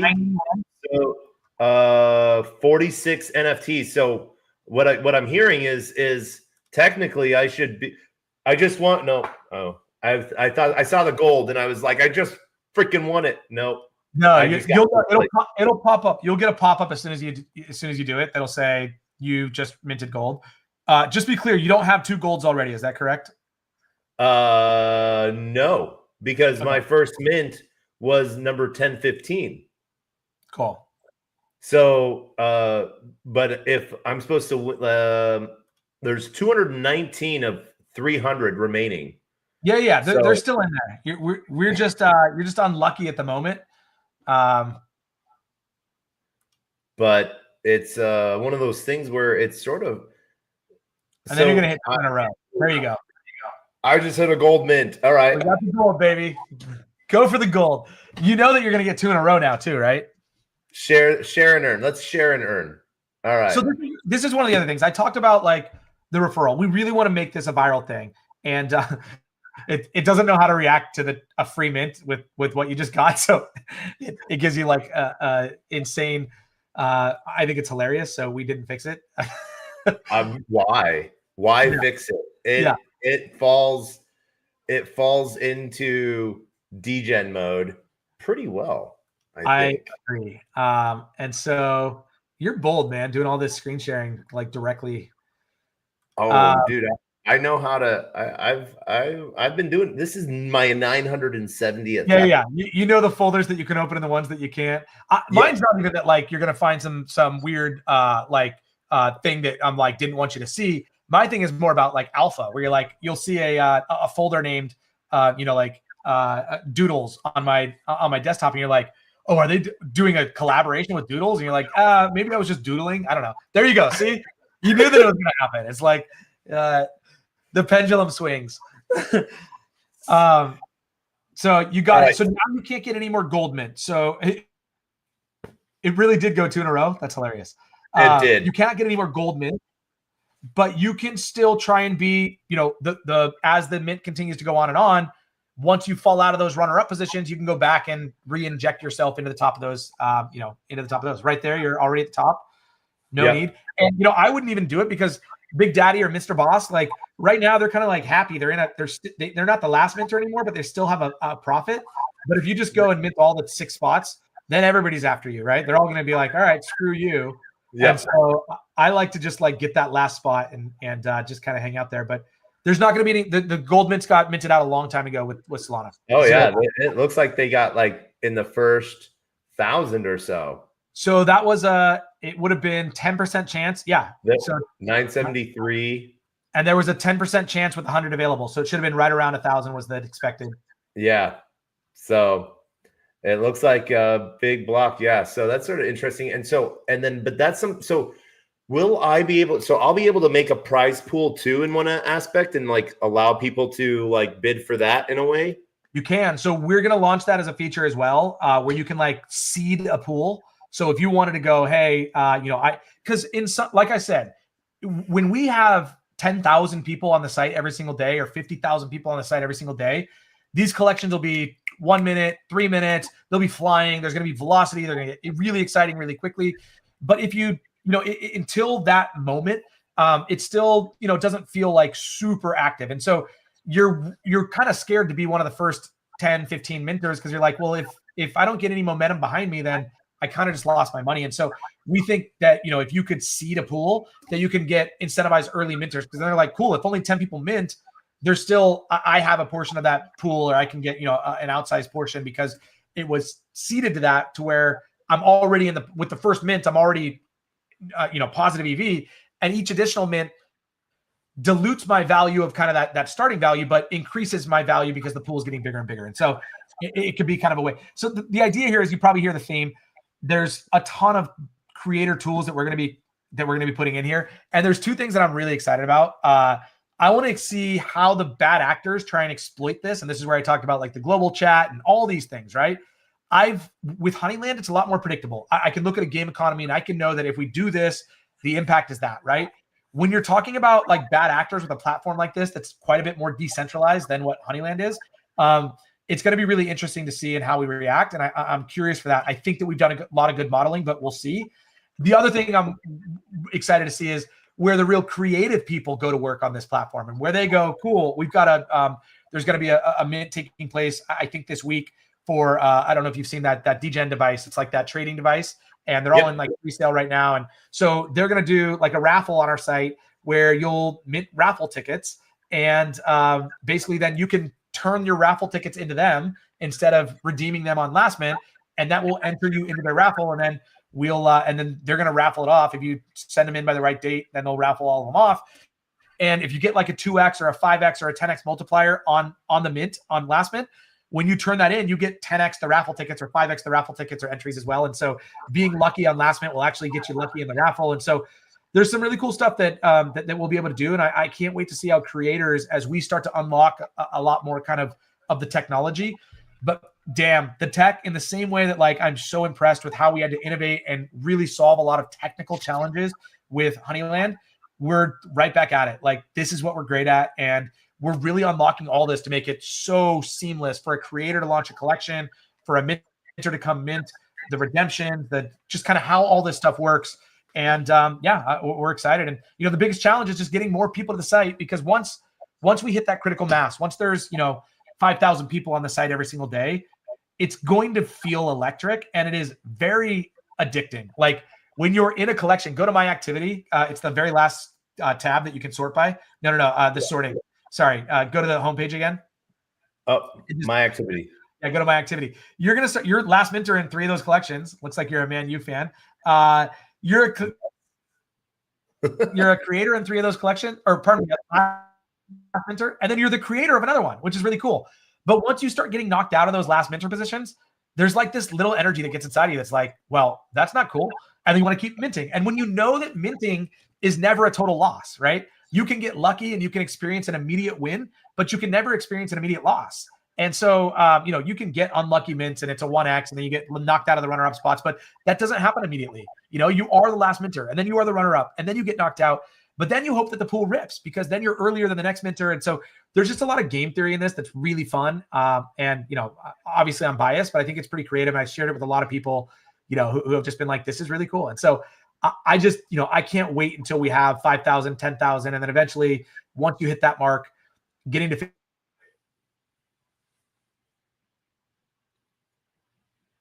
50,000 people every day doesn't seem that far-fetched, and becomes quite a bit of fun.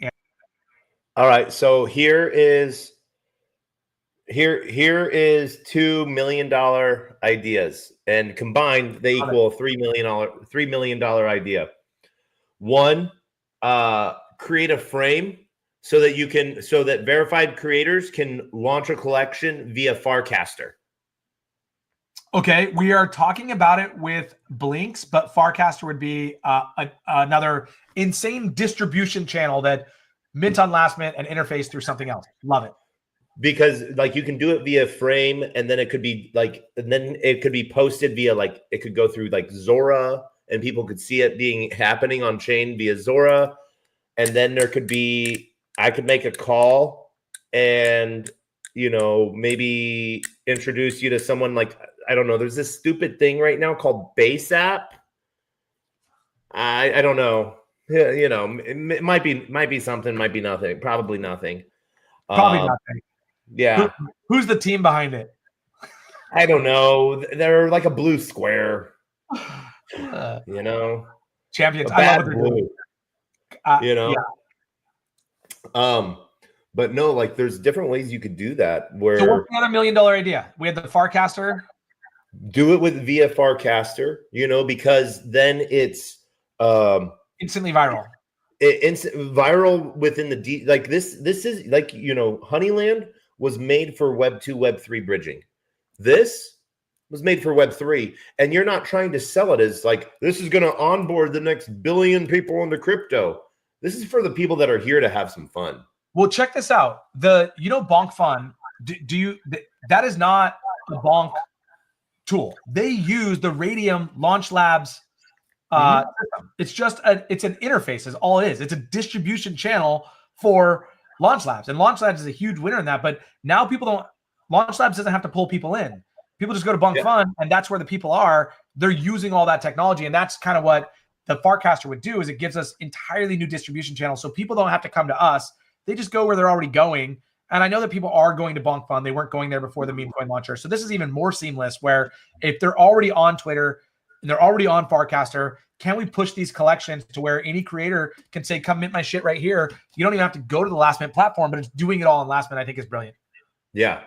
And I think that there's just a lot of options and stuff like that in something like this, that it's just sort of fun because you're not trying to say, oh, everyone wins, you're like, go have fun. Might win something, maybe not, Yeah, the other cool thing, Taco, is there's this whole recycle mechanic. So if you show up here with 1 soul, you can probably go mint 20 collections and then show up tomorrow and then just go redeem them all and see if you have 0.9 soul or if you have 1.7 soul. And then if you have 0.9 soul, now go mint 18 more collections and then show up tomorrow and all of a sudden you're at 1.1 soul.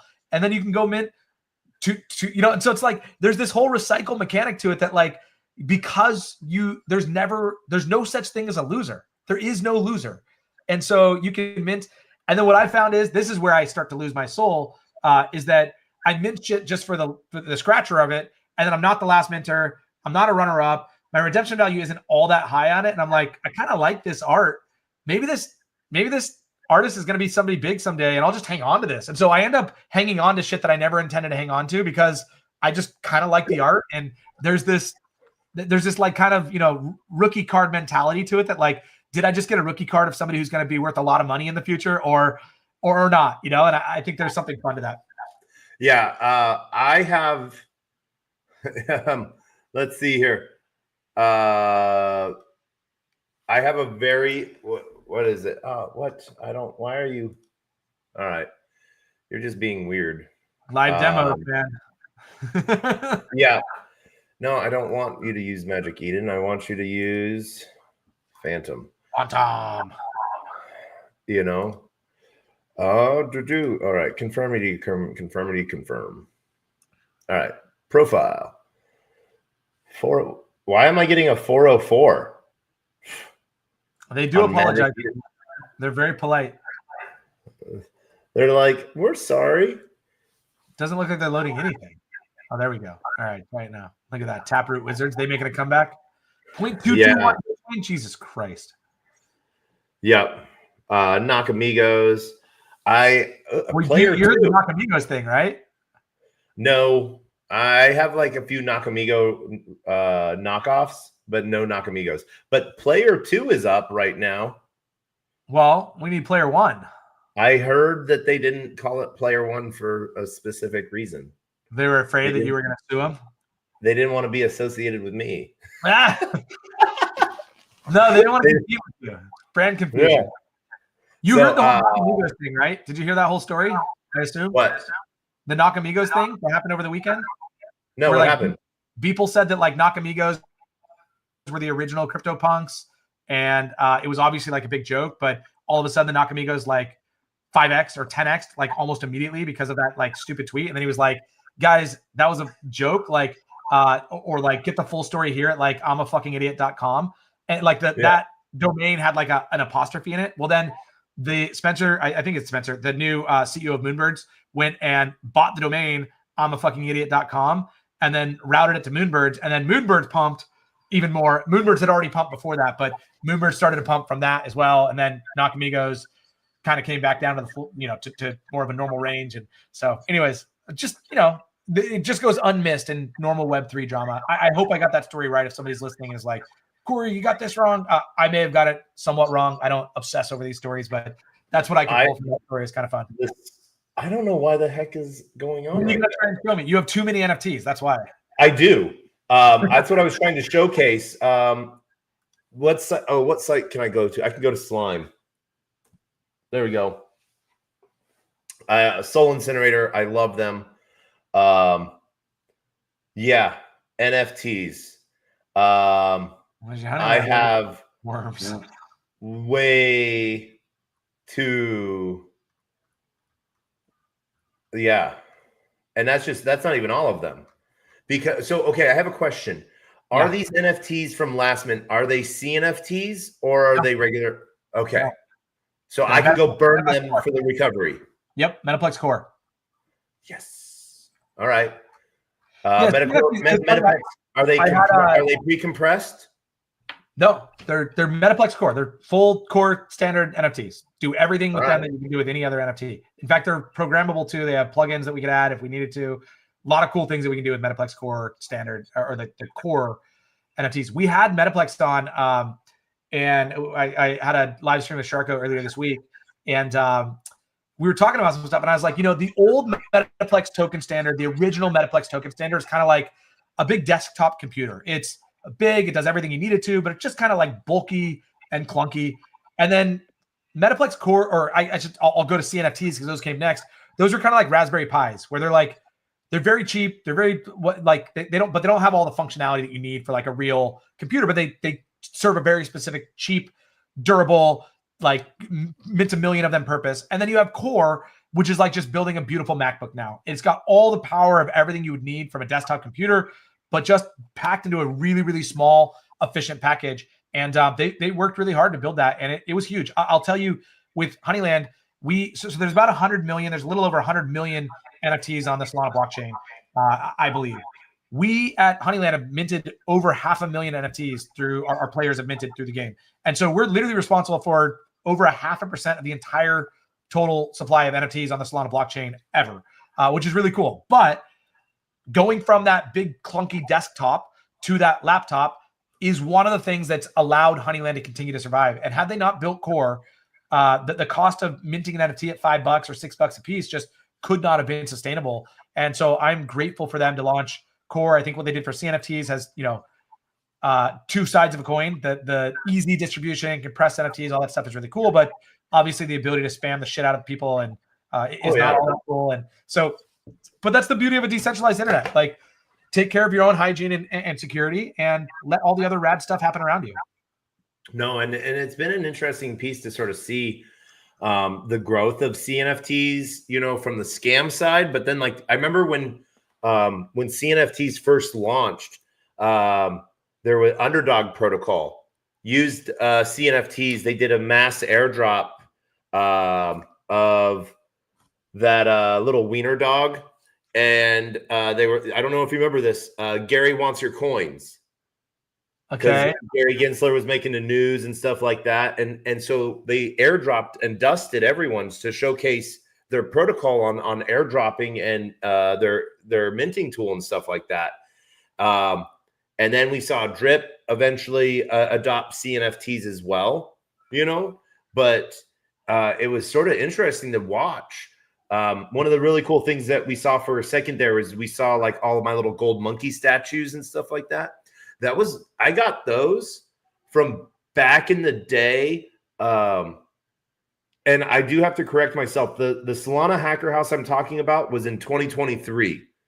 In Manhattan. That was in Brooklyn. It was in Manhattan, sir. Really? I know because I could walk to it. It was a 40-minute walk, but I could walk to it. Fair enough. I know this. I remember where it was. It's but it's near. It's close to the bridges, but it's Manhattan side. But what else happened? Oh, CNFTs exploded, and it's just sort of crazy. Like, this is how hard of a time that Soul Incinerator is having. Right now, it's recognizing over 4,000 NFTs in my wallet. Wow. Look at that. And as soon as it gets to 4,000, it's gonna rescan and it's gonna see a whole bunch more. But what I was talking about was the NFTs. Originally, the golden monkeys was back in the day of Solana Spaces. They used to have an onboarding protocol at each. They had one in Miami, and they had another one in New York. And you could go around and like scan the little NFT pieces and get an NFT, and then you could go, if you did like 6 of the 10 activations at the store, they'd give you $10 of USDC. Yeah, that's cool. They've done some really cool things, and Solana Spaces is making a comeback. Just FYI, they had a presence at Accelerate, which I think you were at in New York. What was it? Not Accelerate. Oh, you didn't go there? Okay, so anyways, they had a presence there, and they're doing some really, really cool things. JW, who's a friend that I know just from kind of the internet, it has kind of taken an active role in trying to rebuild that, and he's got some people that he's working with as well to build that up. And I think they're kind of like, it was just kind of this dead thing that had value if somebody was willing to pump life back into it, and they had a passion for kind of bringing IRL experiences or bringing Web3 experiences IRL, and they're trying to breathe some life into it. So I think you're going to see some cool things from Solana Spaces coming up, this year, and they're doing some really good stuff, and I think getting some support from Solana as well. Yeah. So, by the way, the Hacker House that I was at could have been in 2024. It might have been last year as well. So we could be a year off. Okay. So as we saw, just regular NFTs, over 5,000 regular NFTs before it counted out, and I don't even want to count the amount of CNFTs that I have, but yeah, like it is. But CNFTs are nothing to burn, right?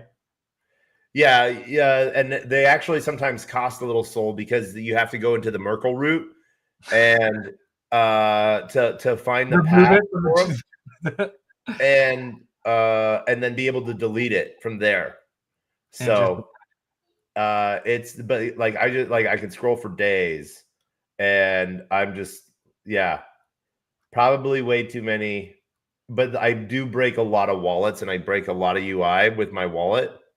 Because you're a good guy to stress test any system to kind of like red team it. Yeah, well, like I couldn't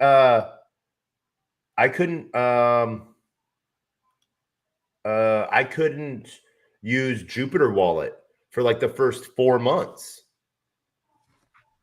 because my wallet overloaded the UI. I still overload Magic Eden Wallet. I mean, we just saw that. Yeah. And Magic Eden itself sometimes, but like, it's sort of hilarious, but I love cleaning out my accounts and burning out all my token accounts because I get a lot of them, so like once a week, I like clean out like 100 tokens and burn, Right. Yeah. But yeah. So, all right. Disconnect. So by the way, you've got your promo code or your like referral link in the description here. If anybody's not clicking that link, you just go to lastmint.fun. It will ask you for a promo code. Just put in Taco, TACO. Taco. You're good. Taco, it is. Just as easy. You can always send people the link, Taco, but you can just, since you are a verified creator and you have your own custom vanity link, it is a lot easier, or referral, vanity referral code. It is a lot easier just to tell people, even online or on a stream, just say, hey, enter Taco when you get to the window and it says, do you have a referral code? So we could be even bigger meanies because you can see on the become a verified creator, you can see whose referral link they used on their wallet. Oh yeah, I don't know. Yeah, no, that's too much work because someone might use a different wallet, creator side and stuff like that. But yeah, no, I think I do like the creator verification side of things that you're sort of going through because that's making people put skin in the game, Well, the bigger thing is like, listen, this is going to be a meme launchpad. And so I want people to be able to have history, credibility, like a single account that they do a lot of things from, and that carries value and credence on the platform because you can see all that. But I also want people to be able to launch like just spin up new wallets and launch collections without anybody knowing who they are or who's behind it or what's going on. And there's probably a little bit less trust in those, or if something runs and it's not a verified creator. So I want anybody to be able to launch, but I also want the biggest thing here is the reason Amazon is successful is not because they have the most vendors in the world. The reason they have the most vendors in the world is because they're the best shopping site on the planet, right? And if you want to return something, the comments are done in a way that is really, really healthy. They don't provide your address to the vendor when you order something, so you're not getting a whole bunch of like spam and mail from them. Like, all they do is care about building the best possible shopping experience in the world. And then because of that, every vendor has to show up. And they treat vendors like shit. I've been in e-commerce. I hate working with Amazon as a vendor. I love working with Amazon as a shopper. And so what we want to do is, I'm not saying we want to abuse the creators. We really want to give creators a ton of great tools, but we want to build the best minting experience possible. And if that means that if you want to launch fresh wallets that you may not have a verified creator badge and you're competing with people who do, that's the part of this. But you can become a verified creator. There's a small hurdle or gate to it so that we don't, and that's the same thing. You look at these free mints and people are like, wait a minute, they're free mints. Isn't somebody just going to go mint them all? Or how would this ever end? Well, there's still a small fee that you have to pay. What did we say? It's 69 cents or something to mint the NFT. You can go claim back quite a bit of that, but let's call it 30 cents that is your opportunity cost. Now, if there's an 8% chance to get a $10 reward and it costs you 30 cents, it makes a lot of sense to go mint till you get your two. You're going to spend maybe $8 or $9 and maybe in on-chain fees to get $20 of redemption. Like, that's positive EV in every book that I read. And so, like, go do that. But it's not like, that's why I put the limits per wallet and things. And so, but yeah, it means that you can't just have bots come in and endlessly brute force the system the same way you can when you're just doing regular tokens, because there is this small fee. And again, this is kind of the Ethereum security thing, right? Where like Solana is ripe for spam and scam and all that stuff because of the efficiency of the blockchain, the cheapness, and the quickness of the throughput that it can handle. And when you take Ethereum, much more known for security because there's fees to do all the things you want to do on chain. There's a real cost. When you put a real cost to it, it keeps a lot of the bots and bad actors out. And so this is minimal enough, but it's a lot for Solana, but enough to keep hopefully some of those bots out, and we'll see how it goes. Yeah, this is on chain. You can trade it, you can sell it, you can list it, I can place an offer, whatever we want to do. And so Tenzor's a partner of ours as well. Good to see you on their site. We're going to be launching a full free Tenzor pool, I believe next week. We'll have a couple of those going out as well. They're a big partner and sponsor of ours, so really excited there too. Tenzor is pretty freaking amazing. Do you remember when SPL20s came out? Not really. What was what's the big benefit of SPL20s? They were basically inscriptions on Solana. Okay. So you could basically mint an NFT onto a Lamport. Okay. And so, because we had sats and then, they were doing it on ETH. And I remember it was like Thanksgiving. Don't ask me what year. And I was talking they just launched in hours and the technology had just been pushed through.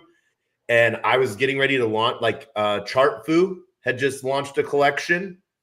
And I was trying to figure out how to launch one because you were having to use two different protocols of like inscribing and then locking that inscription to that Lamport and stuff like that. And so like Chartfu was like walking me through it. And then Magic Eden was being really cool as well on the inscriptions so like I was talking with Magic Eden, and then as soon as I made the collection, they would like let me launch it on Magic Eden. But then BitTensor, there was like, hey, we would love to connect. Like, we want to list you as well. Give us all of the root addresses. And I was like, boom, here you go. Next thing you know, on BitTensor as well. And then Soul Sniper reached out. There's so many amazing projects that when new technology pushes forward, they want to support the people that are at the front line trying it out. Absolutely. Which is freaking amazing and makes Tensor is, I think, and listen, I have a great relationship with both Tensor and Magic Eden. I think they serve two very different purposes in the space, but Tensor is really trying to build the tooling for builders to go expand what they can do. It's open source. They built in a ton of APIs, and they just want to take a small percentage of everything that you can go build on top of the technology that they unlock for you. And Magic Eden wants to build a much more centralized marketplace with a great user, experience for trading, and that's what they've done. So they want to bring the audience to Magic Eden, and then projects can kind of bring their projects there, and they make money, more on the trading and the volume and things like that. And so just two slightly different models that both serve a really, really good purpose. I can tell you that as great as Magic Eden has been for us, and as much as I think the discovery is awesome for that order book, it would have been there's things that we've asked them to build for our marketplace, like the ability to put in offer bids and things like that. That Magic Eden's just said, listen, we're not really interested in continuing to build those features for Honeyland that nobody else has really picked up and started to do the same way that you guys have done. And so but Tensor has all the APIs to do all the things that we would want to do. So had we chosen Tensor instead of API or instead of Magic Eden, that would be something that we would have a lot more features with our marketplace. And that's just the difference of kind of the open source versus the closed source. But they both, Magic Eden gives us a lot more visibility, and they're a much bigger name for us to promote as a partner. And so some cool things there as well. But nice. It's one of the fun things. I love technology shifts. And I love when like the ecosystem of Solana sort of comes together. And that was one of so for me and our project Manifest, it was one of the hard things. We're a Cosmos app chain, and technology isn't directly there yet for us to go directly from Cosmos to Solana, but we're helping build that, via Eureka Bridge. And so our end destination for our ecosystem is going to be on Solana. But one of the things that was really important to me, and so this is going to be a question of what my LastMint's going to do. For me, the best way to show support to an ecosystem is at the validator level. So is there a Honeyland?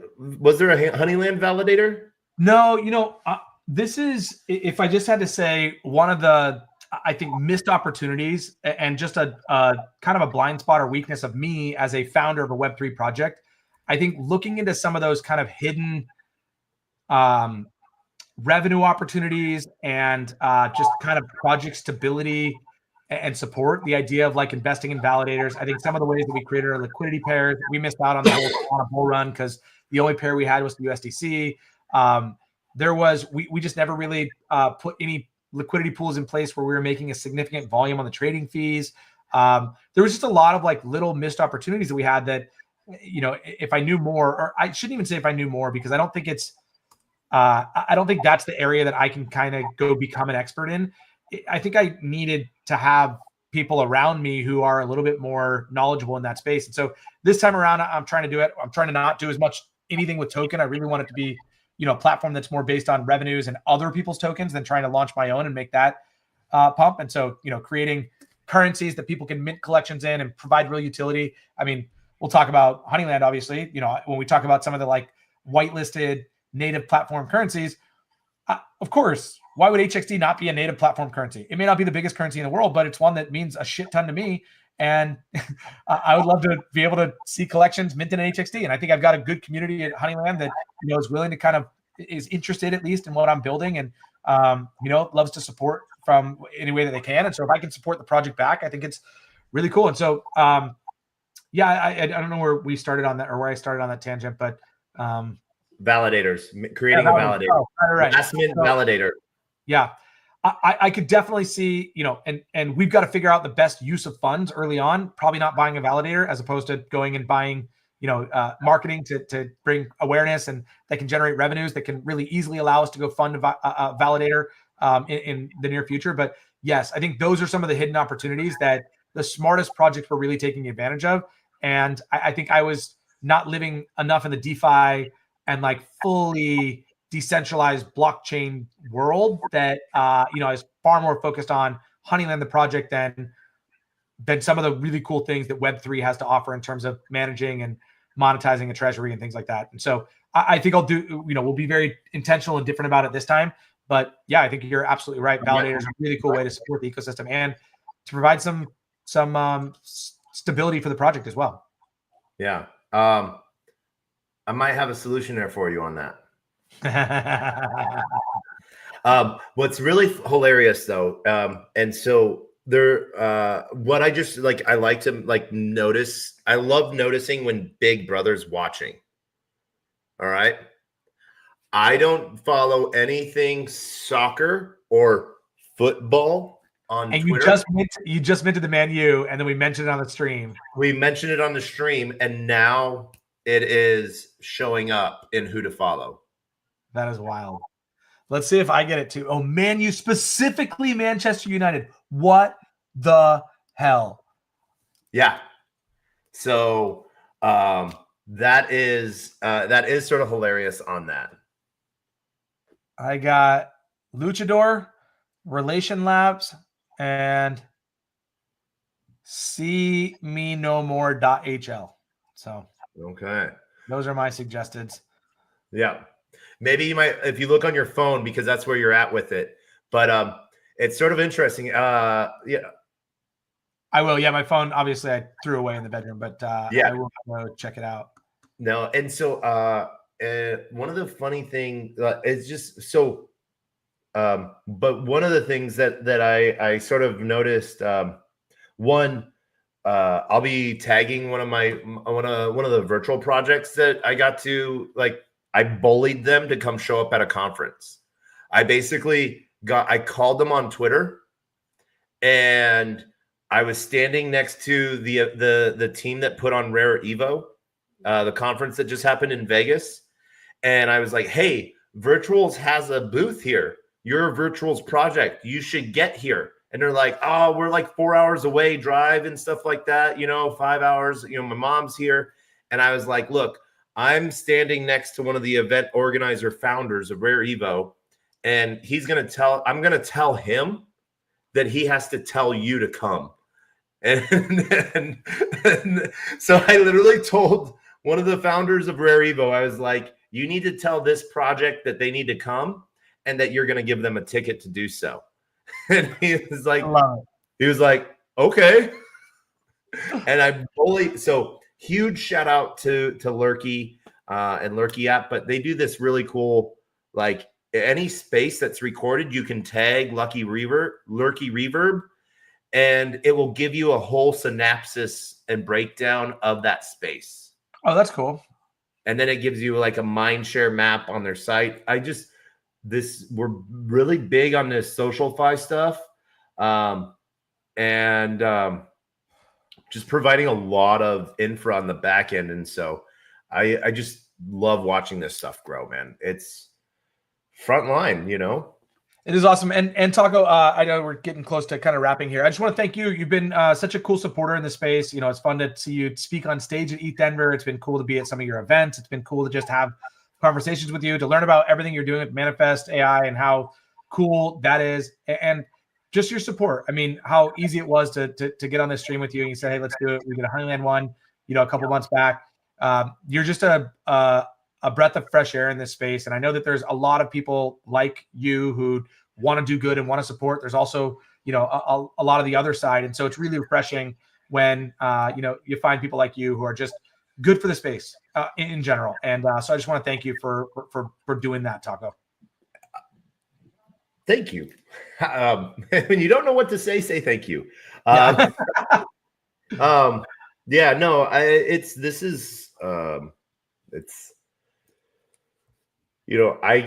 been building in secret for a long time. I've been doing, and so when you're building in secret and you got to be on the front line of everything, you gotta do something, and you gotta make it look like you're doing something, or people are gonna think you're a Fed. And there's still a ton of people that think I'm a Fed, because like there was like the thread, like, that crypto guy that just goes to every conference and no one knows what he does, but he's just having a blast and hanging out with everyone, and no one knows what he's done. And then it's like, he's a Fed. And what's really hilarious is how many people, and this was a random person, not in my circles or anything like that, how many people tagged me in that. That's hilarious. It's funny. If you are a Fed, you're a very unique Fed because you are impossible to miss at any event, with the backpack and the bracelets and the badges and the beard and the personality and the events. You're impossible to miss. I generally would think that secret agents or feds are trying to have meaningful relationships, but probably obvious way. So hey, listen, if you are a fed, you fooled me. Hopefully I haven't shared too much information that gets me in trouble, but or probably just the right amount. I don't think that I have much to hide, unfortunately. So I'm happy to hop on these and kind of share anything I can every time. No, I am not a fed. He said it. He said it, guys. If he was a fed, he couldn't say I'm not a fed. You have to tell me if you're a cop. No, I'm just kidding. Actually, no, I don't. But I think it's funny. No, I'm so it's one of the, like you. I get excited. I've done work, like I still do. I like Mario in the fall and like roundtable spaces and stuff like that. And it is hilarious how many times we have founders and stuff that like show up and like they don't even go on camera. They don't want the Twitter space. They want the video show of Mario in the fall. And then they refuse to go on camera. And like, I'm like, I will have anyone on my show that's willing to go on camera because like, I want to talk about what you're building, that you have an MVP. It might break. And if it breaks, let's figure out why and fix it on the show, because right. Someone else might hit that, and that's why I started making content. Oh man, 2018. Because content back then was really beautiful, but it didn't look like anything you were actually seeing. Every transaction in those videos went through, you spend $100, you got $100 of a token, no one showed gas fees, stuck transactions, failed transactions, slippage, all of these things. And I was like, let's just do this raw and break it, So it's sort of a fun thing. Right. But I know we're getting late, and I want to thank everyone who we just hit some good numbers across all the boards. I want to shout out to everyone that's joining us on LinkedIn, Player One Taco YouTube, Xerox Degens YouTube, Twitch, Twitter, Telegram, Rumble, Kick, on-chain via Abstract.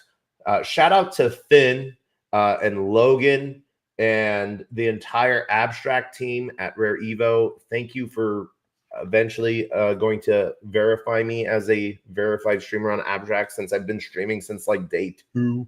Let's go. And Pump Fun just for fun. And Pump Fun. And like a big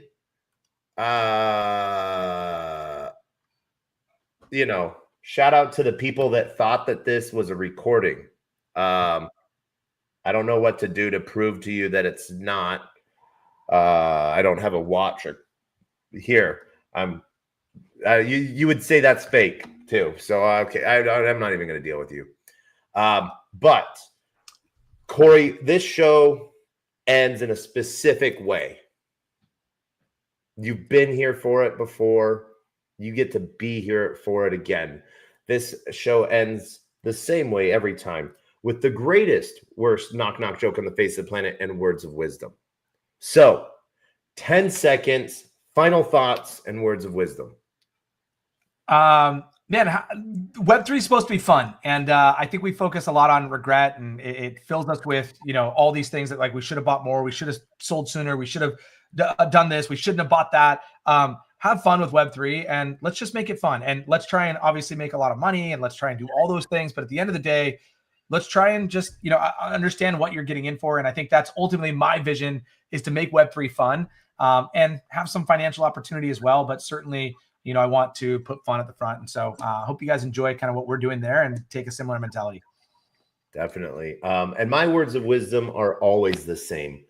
A closed mouth cannot be fed, and you cannot feed a closed mouth, meaning if no one knows you're looking for opportunity can never come a knocking. If opportunity does come knocking and no one answers, it's going to keep on walking.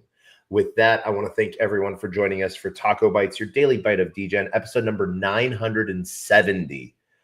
The one and only Corey, aka Filbersteiner. We're gonna, and your 1,000th episode, you're gonna launch a token on Pump, and we're gonna have it. We'll do it on Bonk Fun actually, and with Bonk Fun, and then you're going to use that as the minting currency for a collection on LastMint. Let's do it. And I think it'll be fun. I'll help you. I'll find an artist in Solana. We've got a whole bunch of Solana artists now that we're connected with, which is one of the beauties here. And we'll find somebody to draw something up really, really cool, or maybe even a couple, and we'll do all that. Degen, poet.